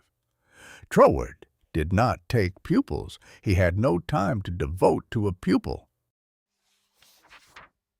Notwithstanding this definite decision, I declined to be discouraged because of the memory of my experience on the day when the light and the thought had come to me. I am all the substance there is. I seemed to be able to live that experience over at will, and with it there always came a flood of courage and renewed energy. We journeyed on to London, and from there telegraphed Troward asking for an interview. The telegram was promptly answered, setting a date when he could see us. At this time, Troward was living in Ruin Manor, a little out-of-the-way place in the southern part of England, about 20 miles from a railway station. We could not find it on the map, and with great difficulty Cook's touring agency in London located the place for us. There was very little speculation in my mind as to what Troward would say to me in this interview. There always remained the feeling that the truth was mine, also that it would grow and expand in my consciousness until peace and contentment were outward, as well as inward, manifestations of my individual life. And we arrived at Troward's house in a terrific rainstorm, and were cordially received by Troward himself, whom I found, much to my surprise, to be more the type of a Frenchman than an Englishman. I afterward learned that he was a descendant of the Huguenot race, a man of medium stature, with a rather large head, big nose, and eyes that fairly danced with merriment. After we had been introduced to the other members of the family and given a cup of hot tea, we were invited into the living room, where Troward talked very freely of everything except my proposed studies. It seemed quite impossible to bring him to that subject. Just before we were leaving, however, I asked quite boldly, "Will you not reconsider your decision to take a personal pupil? I wish so much to study with you." To which he replied, with a very indifferent manner, that he did not feel he could give the time it would require for personal instruction, but that he would be glad to give me the names of 2 or 3 books which he felt would not only be interesting, but instructive to him. He said he felt much flattered and pleased that I'd come all the way from America to study with him. And as we walked out through the lane from his house to our automobile, his manner became less indifferent. A feeling of sympathy seemed to touch his heart, and he turned to me with the remark, "You might write to me, if so inclined, after you get to Paris, and perhaps, if I have time in the autumn, we could arrange something, though it does not seem possible now." I lost no time in following up his very kind invitation to write. My letters were all promptly and courteously answered, but there was never a word of encouragement as to my proposed studies. Finally, about 2 months later, there came a letter with this question in it: "What do you suppose is the meaning of this verse in the 21st chapter of Revelation?" 16. "And the city lieth foursquare, and the length is as large as the breadth, and he measured the city with the reed, 12,000 furlongs. The length and the breadth and the height of it are equal." Instinctively, I knew that my chance to study with Troward hung upon my giving the correct answer to that question. The definition of the verse seemed utterly beyond my reach. Naturally, answers came to my mind, but I knew intuitively that they were incorrect. I began bombarding my scholarly friends and acquaintances with the same questions. Lawyers, doctors, priests, nuns, and clergymen all over the world received letters from me with this question in them. Answers began to return to me, but intuition told me not one was correct. All the while I was endeavoring to find the answer for myself, but no answer came. I memorized the verse in order that I might meditate upon it. I began a search of Paris for the books Troward had recommended to me, and after 2 or 3 days' search, we crossed the River Seine to the Ile de Cite to go into some of the old bookstores there. The books were out of print, and these were the last places in which to find them. Finally, we came upon a little shop which had them. The man had only 1 copy of each left, consequently the price was high. While remonstrating with the clerk, my eye rested upon the work of an astrologer, which I laughingly picked up and asked, "Do you think Professor would read my horoscope?" The clerk looked aghast at the suggestion and responded, "Why, no, madame. He is one of France's greatest astrologers. He does not read horoscopes." In spite of this answer, there was a persistent impulse within me to go to the man, the friend who had accompanied me in my search for the books, remonstrated with me, and tried in every way to dissuade me from going to the famous astrologer, but I insisted. When we arrived at his office, I found it somewhat embarrassing to ask him to read my horoscope. Nevertheless, there was nothing to do but put the question. Reluctantly, the professor invited us into his paper-strewn study. Reluctantly, and also impatiently, he asked us to be seated. Very courteously and coldly, he told me that he did not read horoscopes. His whole manner said, more clearly than words could, that he wished we would take our departure. My friend stood up. I was at a great loss what to do next, because I felt that I was not quite ready to go. Intuition seemed to tell me there was something for me to gain there, just what it was I was unable to define. So I paused a moment, much to my friend's dis. Pleasure and embarrassment, when one of the professor's enormous Persian cats jumped into my lap. "Get down, Jack," the professor shouted. "What does it mean?" he seemed to ask himself. Then, with a greater interest than he had hitherto shown in me, the professor said with a smile, "T'have never known that cat to go to a stranger before, madame. My cat pleads for you. I also now feel an interest in your horoscope, and if you will give me the data, it will give me pleasure to write it out for you." There was a great feeling of happiness in me when he made this statement, which he concluded by saying, "I do not feel that you really care for your horoscope."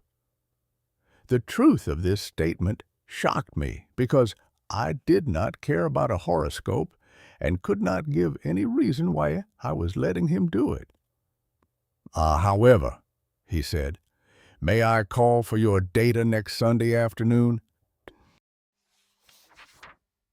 On Sunday afternoon at the appointed time, the professor arrived, and I was handing him the slip of paper with all the data of my birth, etc., when the idea came to ask the professor the answer to the question Troward had given me from the 16th verse of the 21st chapter of Revelation. The thought was instantly carried into effect, and I found myself asking this man what he thought this verse meant. Without pausing to think it over, he immediately replied, "It means the city signifies the truth, and the truth is non-invertible.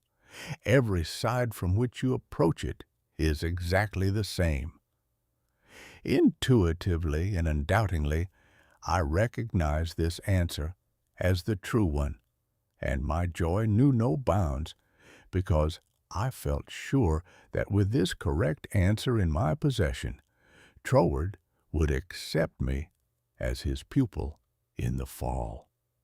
As the great astrologer was leaving, I explained to him all about my desire to study with Troward, how I had come from New York City for that express purpose, seemingly to no avail, until the answer to this test question had been given to me by him.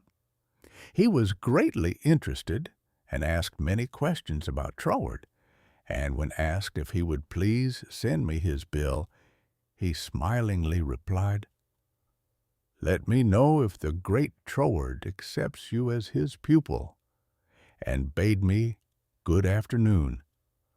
I hastened to my room to send a telegram to Troward giving my answer to the question from the 16th verse of the 21st chapter of Revelation. There was an immediate response from Troward, which said, "Your answer is correct. Am beginning a course of lectures on the Great Pyramid in London. If you wish to attend them, will be pleased to have you. And afterward, if you still wish to study with me, I think it can be arranged." On receipt of this reply, preparations were at once made to leave Paris for London. I attended all the lectures, receiving much instruction from them, after which arrangements were made for my studying with the Troward. 2 days before leaving for Cornwall, I received the following letter from Troward, clearly indicating the line of study he gave me. 31 Stanwick Road, W. Kensington, England. Dear Mrs. Behrend, I think I had better write you a few lines with regard to your proposed studies with me, as I should be sorry for you to be under any misapprehension, and so to suffer any disappointment. I have studied this subject now for several years, and have a general acquaintance with the leading features of most of the systems which, unfortunately, occupy attention in many circles at the present time, such as Theosophy, the Tarot, the Kabbalah, and the like, and I have no hesitation in saying that, to the best of my judgment, all sorts and descriptions of so-called occult study are in direct opposition to the real life-giving truth, Anna. Therefore, you must not expect any teaching on such lines as these. We hear a great deal these days about initiation, but believe me, the more you try to become a so-called initiate, the further you will put yourself from living life. I speak after many years of careful study and consideration when I say that the Bible and its revelation of Christ is the one thing really worth studying, and that is a subject large enough in all conscience, embracing as it does our outward life and of everyday concerns, and also the inner springs of our life, and all that we can in general terms conceive of the life in the unseen after putting off the body at death. You have expressed a very great degree of confidence in my teaching, and if your confidence is such that you wish, as you say, to put yourself entirely under my guidance, I can only accept it as a very serious responsibility, and should have to ask you to exhibit that confidence by refusing to look into such so-called mysteries as I would forbid you to look into. I am speaking from experience, but the result will be that much of my teaching will appear to be very simple, perhaps to some extent dogmatic, and you will say you have heard much of it before. Faith in God, prayer and worship, approach to the Father through Christ. All this is in a certain sense familiar to you, and all I can hope to do is perhaps to throw a little more light on these subjects, that they may become to you not merely traditional words, but present living facts. I have been thus explicit, as I do not want you to have any disappointment, and also I should say that our so-called course of study will be only friendly conversations at such times as we can fit them in, either you coming to our house or I to yours, as may be most convenient at the time. Also, I will lend you some books which will be helpful, but they are very few and in no sense occult. Now, if all this falls in with your ideas, we shall, I am sure, be very glad to see you at Ruin Manor, and you will find that the residents there, though few, are very friendly, and the neighborhood very pretty. But on the other hand, if you feel that you want some other source of learning, do not mind saying so. Only you will never find any substitute for Christ. I trust you will not mind my writing you like this, but I do not want you to come all the way down to Cornwall and then be disappointed. With kindest regards, yours sincerely, signed, T. Troward. This copy of Troward's letter, to my mind, is the greatest thing I can give you. Chapter 11. How to bring the power in your word into action. How to brina, the power in your warp into action. In every word you use, there is a power germ which expands and projects itself in the direction your word indicates, and ultimately develops into physical expression. For example, you wish the consciousness of joy. Repeat the word joy secretly, persistently, and emphatically. The repetition of the word joy sets up a quality of vibration which causes the joy germ to begin to expand and project itself until your whole being is filled with joy.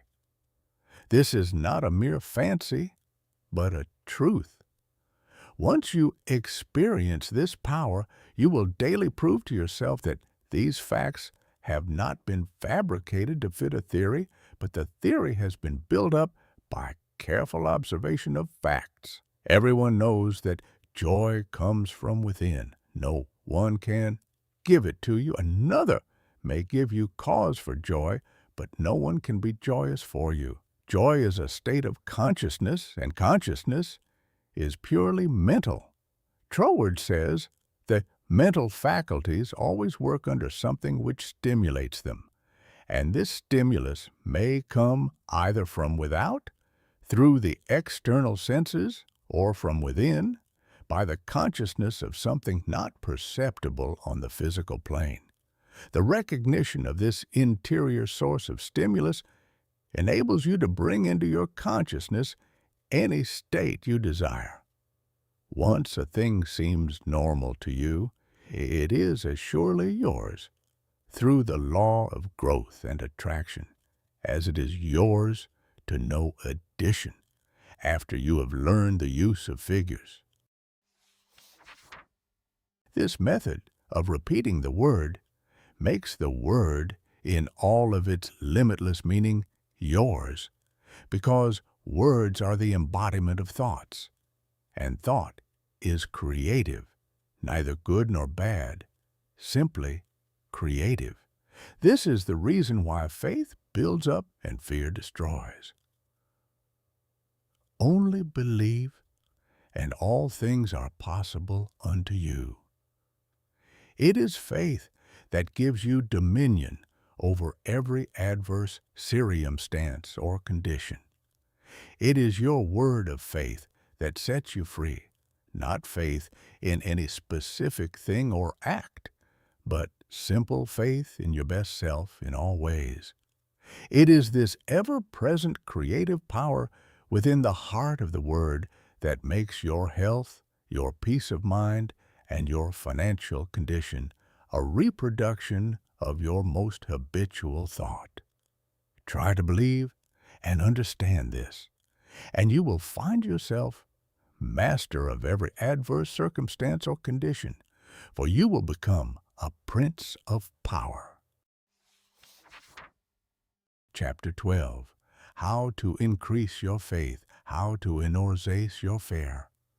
But you ask, how can I speak the word of faith when I have little or no faith? Every living thing has faith in something or somebody. Faith is that quality of power which gives the creative energy a corresponding vitality. And the vitality in the word of faith you use causes it to take corresponding physical form. Even intense fear is alive with faith. You fear smallpox because you believe it possible for you to contract it. You fear poverty and loneliness because you believe them possible for you. It is the faith which understands that every creation had its birth in the womb of thought words that gives you dominion over all things, your lesser self included. And this feeling of faith is increased and intensified through observing what it does. Your constant observation should be of your state of consciousness when you did. Not when you hoped you might, but feared it was too good to be true. How did you feel that time when you simply had to bring yourself into a better frame of mind and did, or you had to have a certain thing and got it? Live these experiences over again and again mentally until you really feel in touch with the self, which knows and does. And then the best there is yours. Chapter 13. The Reward of Increased Faith.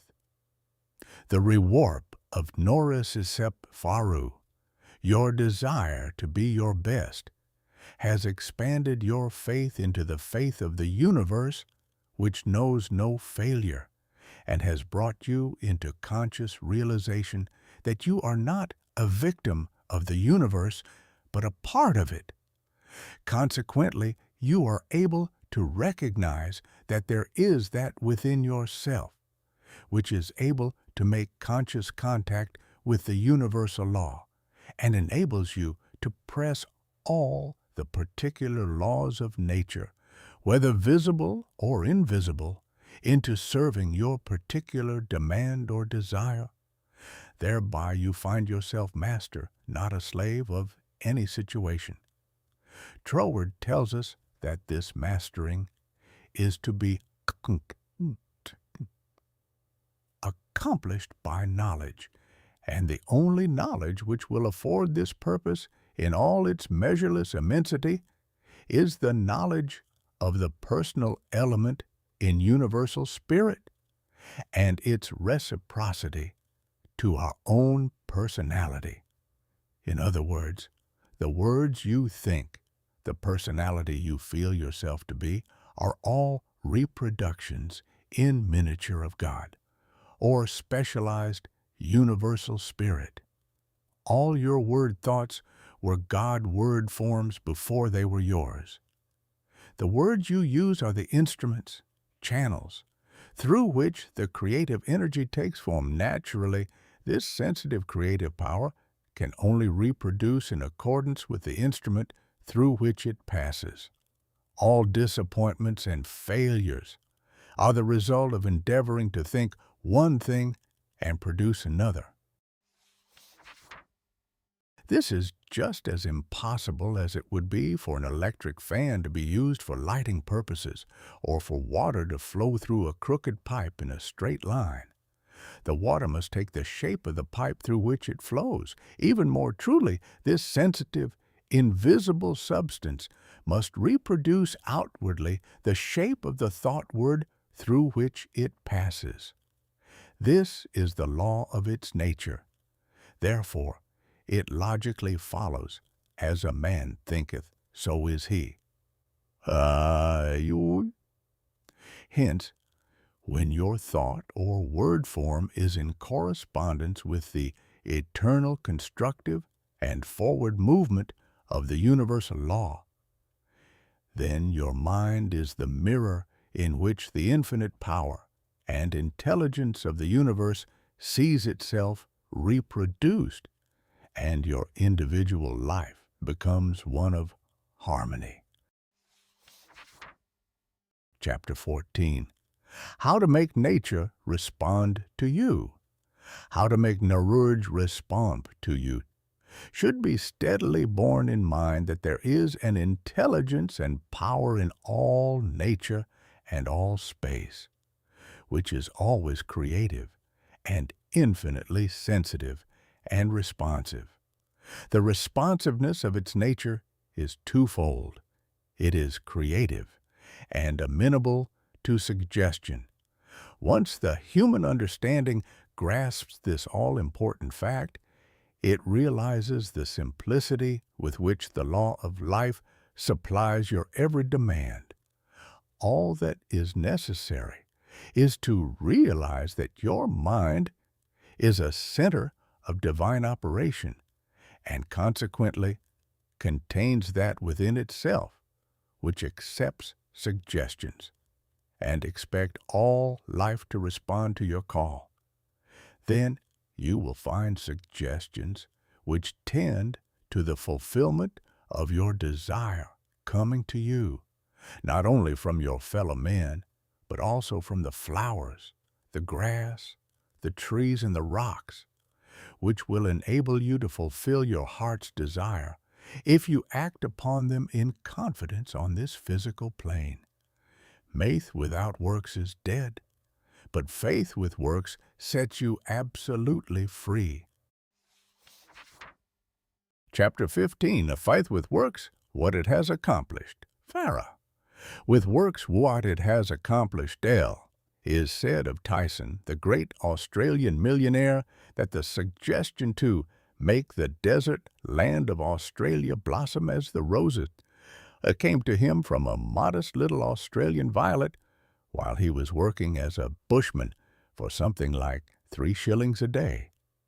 He used to find these friendly little violets growing in certain places in the woods, and something in the flower touched something akin to itself in the mind of Tyson. He would sit on the side of his bunk at night and wonder how flowers and vegetable life could be given an opportunity to express themselves in the desert land of Australia. No doubt he realized that it would take a long time to save enough money to put irrigating ditches in the desert lands, but his thought and feeling assured him it could be accomplished, and if it could be done, he could do it.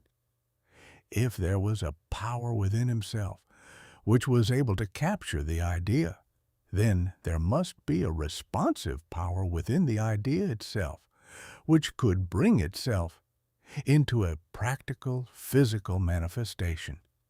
He resolutely put aside all questions as to the specific ways and means which would be employed in bringing his desire into physical manifestation, and simply kept his thought centered upon the idea of making fences and seeing flowers and grass where none existed at that time. Since the responsiveness of reproductive creative power is not limited to any legal condition of mind, his habitual meditation and mental picture set his ideas free to roam in an infinitude and attract to themselves other ideas of a kindred nature. Therefore, it was not necessary for Tyson to wait until he had saved from his 3 shillings a day enough money to irrigate the land, to see his ideas and desires fulfilled. For his ideas found other ideas in the financial world which were attuned in sympathy with themselves, and doors of finance were quickly opened. All charitable institutions are maintained upon the principle of the responsiveness of life. If this were not true, no one would care to give simply because another needed. The law of demand and supply, cause and effect, can never be broken. Ideas attract to themselves kindred ideas. Sometimes they come from a flower, a book, or out of the invisible. You are intent upon an idea not quite complete as to the ways and means of fulfillment, and behold, along comes another idea, from no one can tell where, and finds friendly lodging with your idea. One idea attracting another, and so on, until your desires are physical facts. You may feel the necessity for improvement in your finances, and wonder how this increase is to be brought about, when there seems suddenly to come from within the idea itself the realization that everything, even money, had its birth in a thought, and your thoughts turn their course. You simply hold to the statement or affirmation that the best and all there is yours. Since you are able to capture ideas from the infinite through the instrument of your intuition, you let your mind rest upon that thought, knowing full well that this very thought will respond to itself. Your inhibition of all doubt and anxiety enables the reassuring ideas to establish themselves and attract to themselves "I can" and "I will" ideas, which gradually grow into the physical form of the desire in your mind. In the conscious uses of the universal power to reproduce your desires in physical form, 3 facts should be borne in mind. First, all space is filled with a creative power.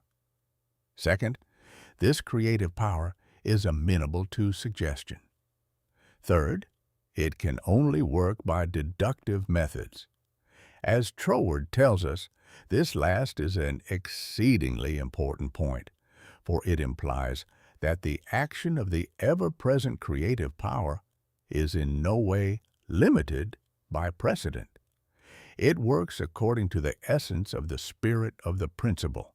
In other words, this universal power takes its creative direction from the word you give it. Once man realizes this great truth, the character with which this sensitive, reproductive power is invested becomes the most important of all his considerations. It is the unvarying law of creative life principle that as a man thinketh in his heart, so is He.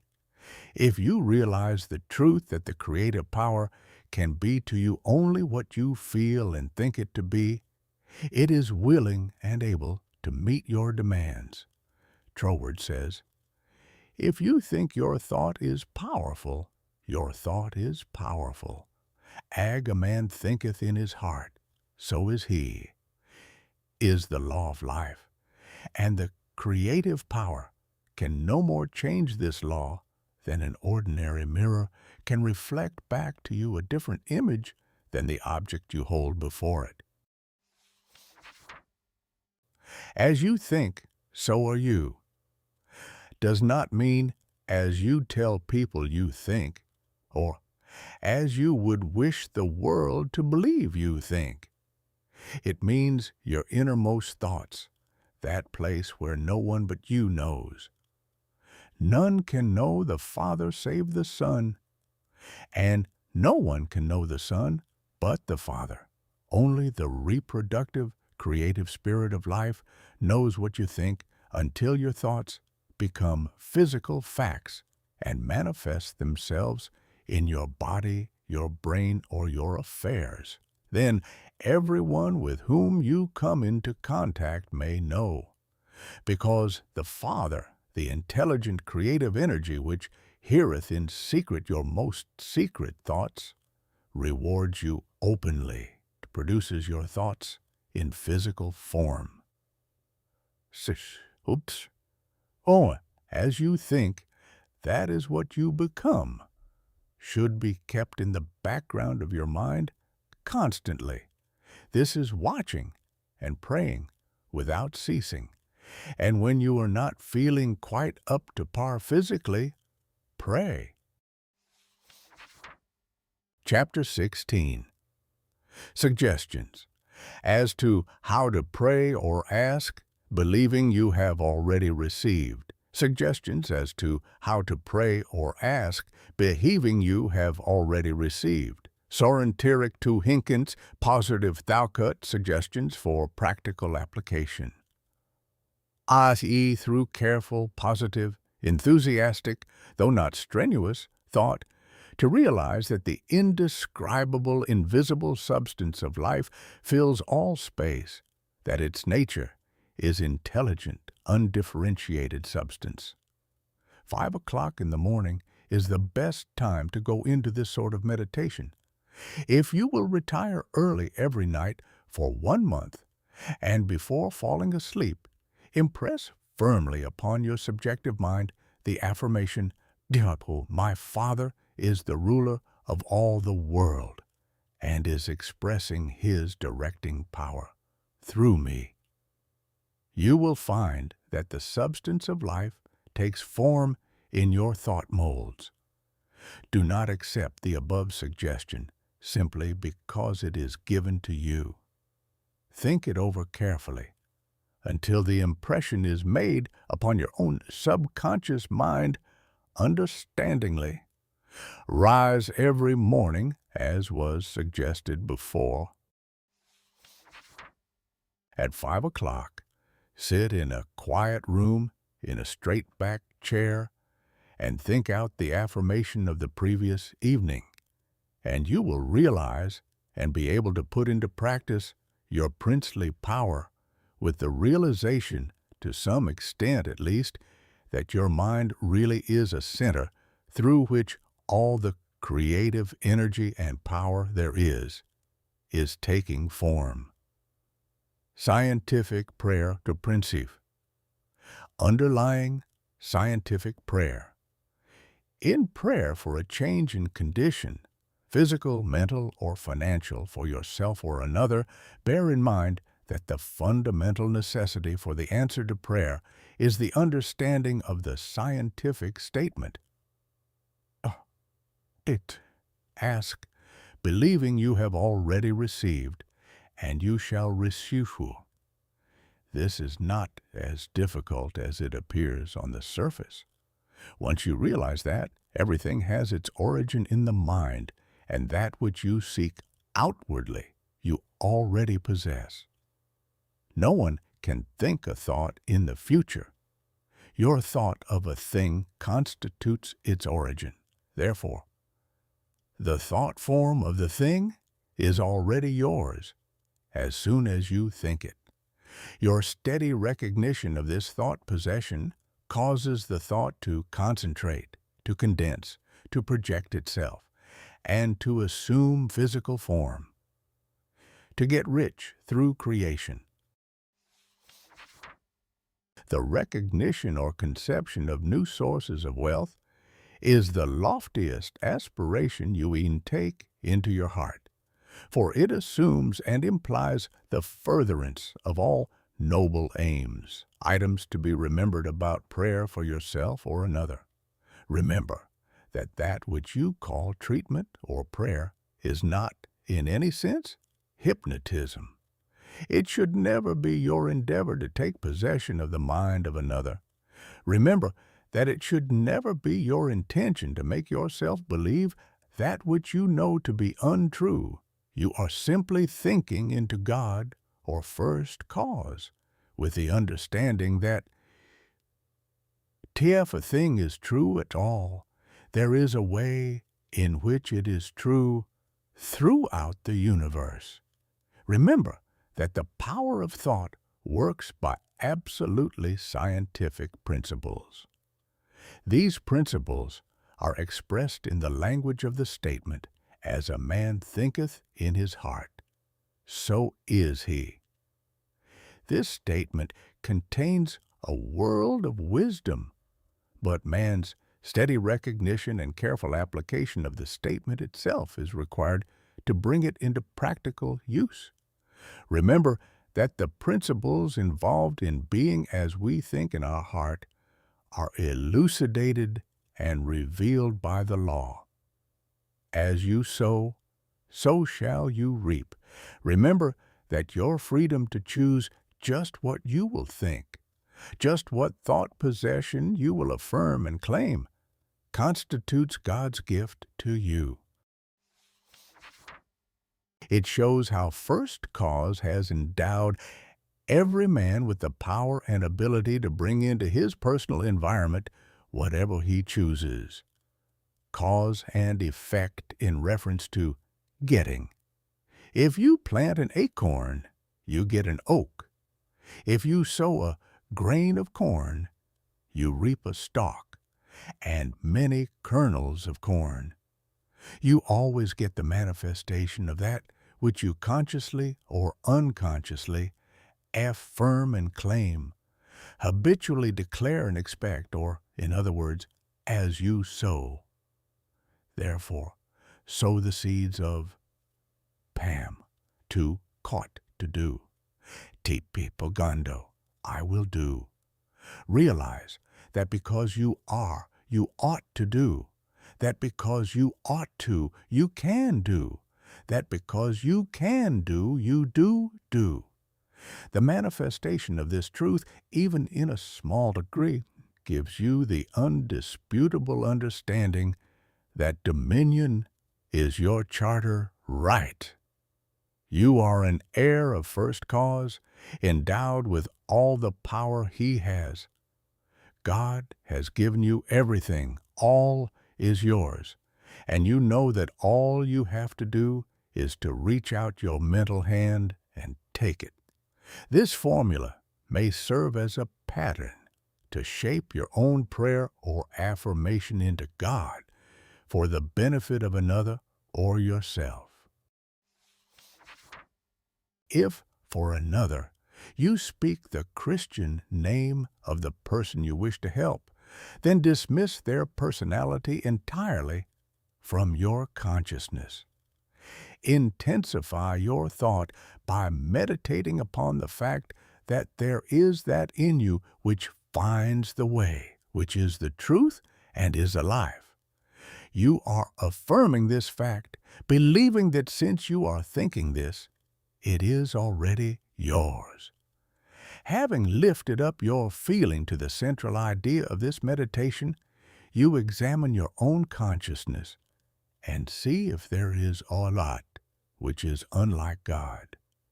If there is any feeling of fear, worry, malice, envy, hatred, or jealousy, turn back in your meditation to cleanse your thought through the affirmation that God's love and purity fills all space, including your heart and soul. Reconcile your thought with the love of God, always remembering that you are made in the image and likeness of love. Keep this cleansing thought in mind until you feel that you have freed your consciousness entirely of all thoughts and feelings other than love and unity with all humanity. Then, if denials do not disturb you, deny all that is unlike your desired manifestation. This accomplished, you almost overlay your denial with the affirmative thought that you are made in the image and likeness of God, and already have your desire fulfilled in its original thought form. Closing of prayer.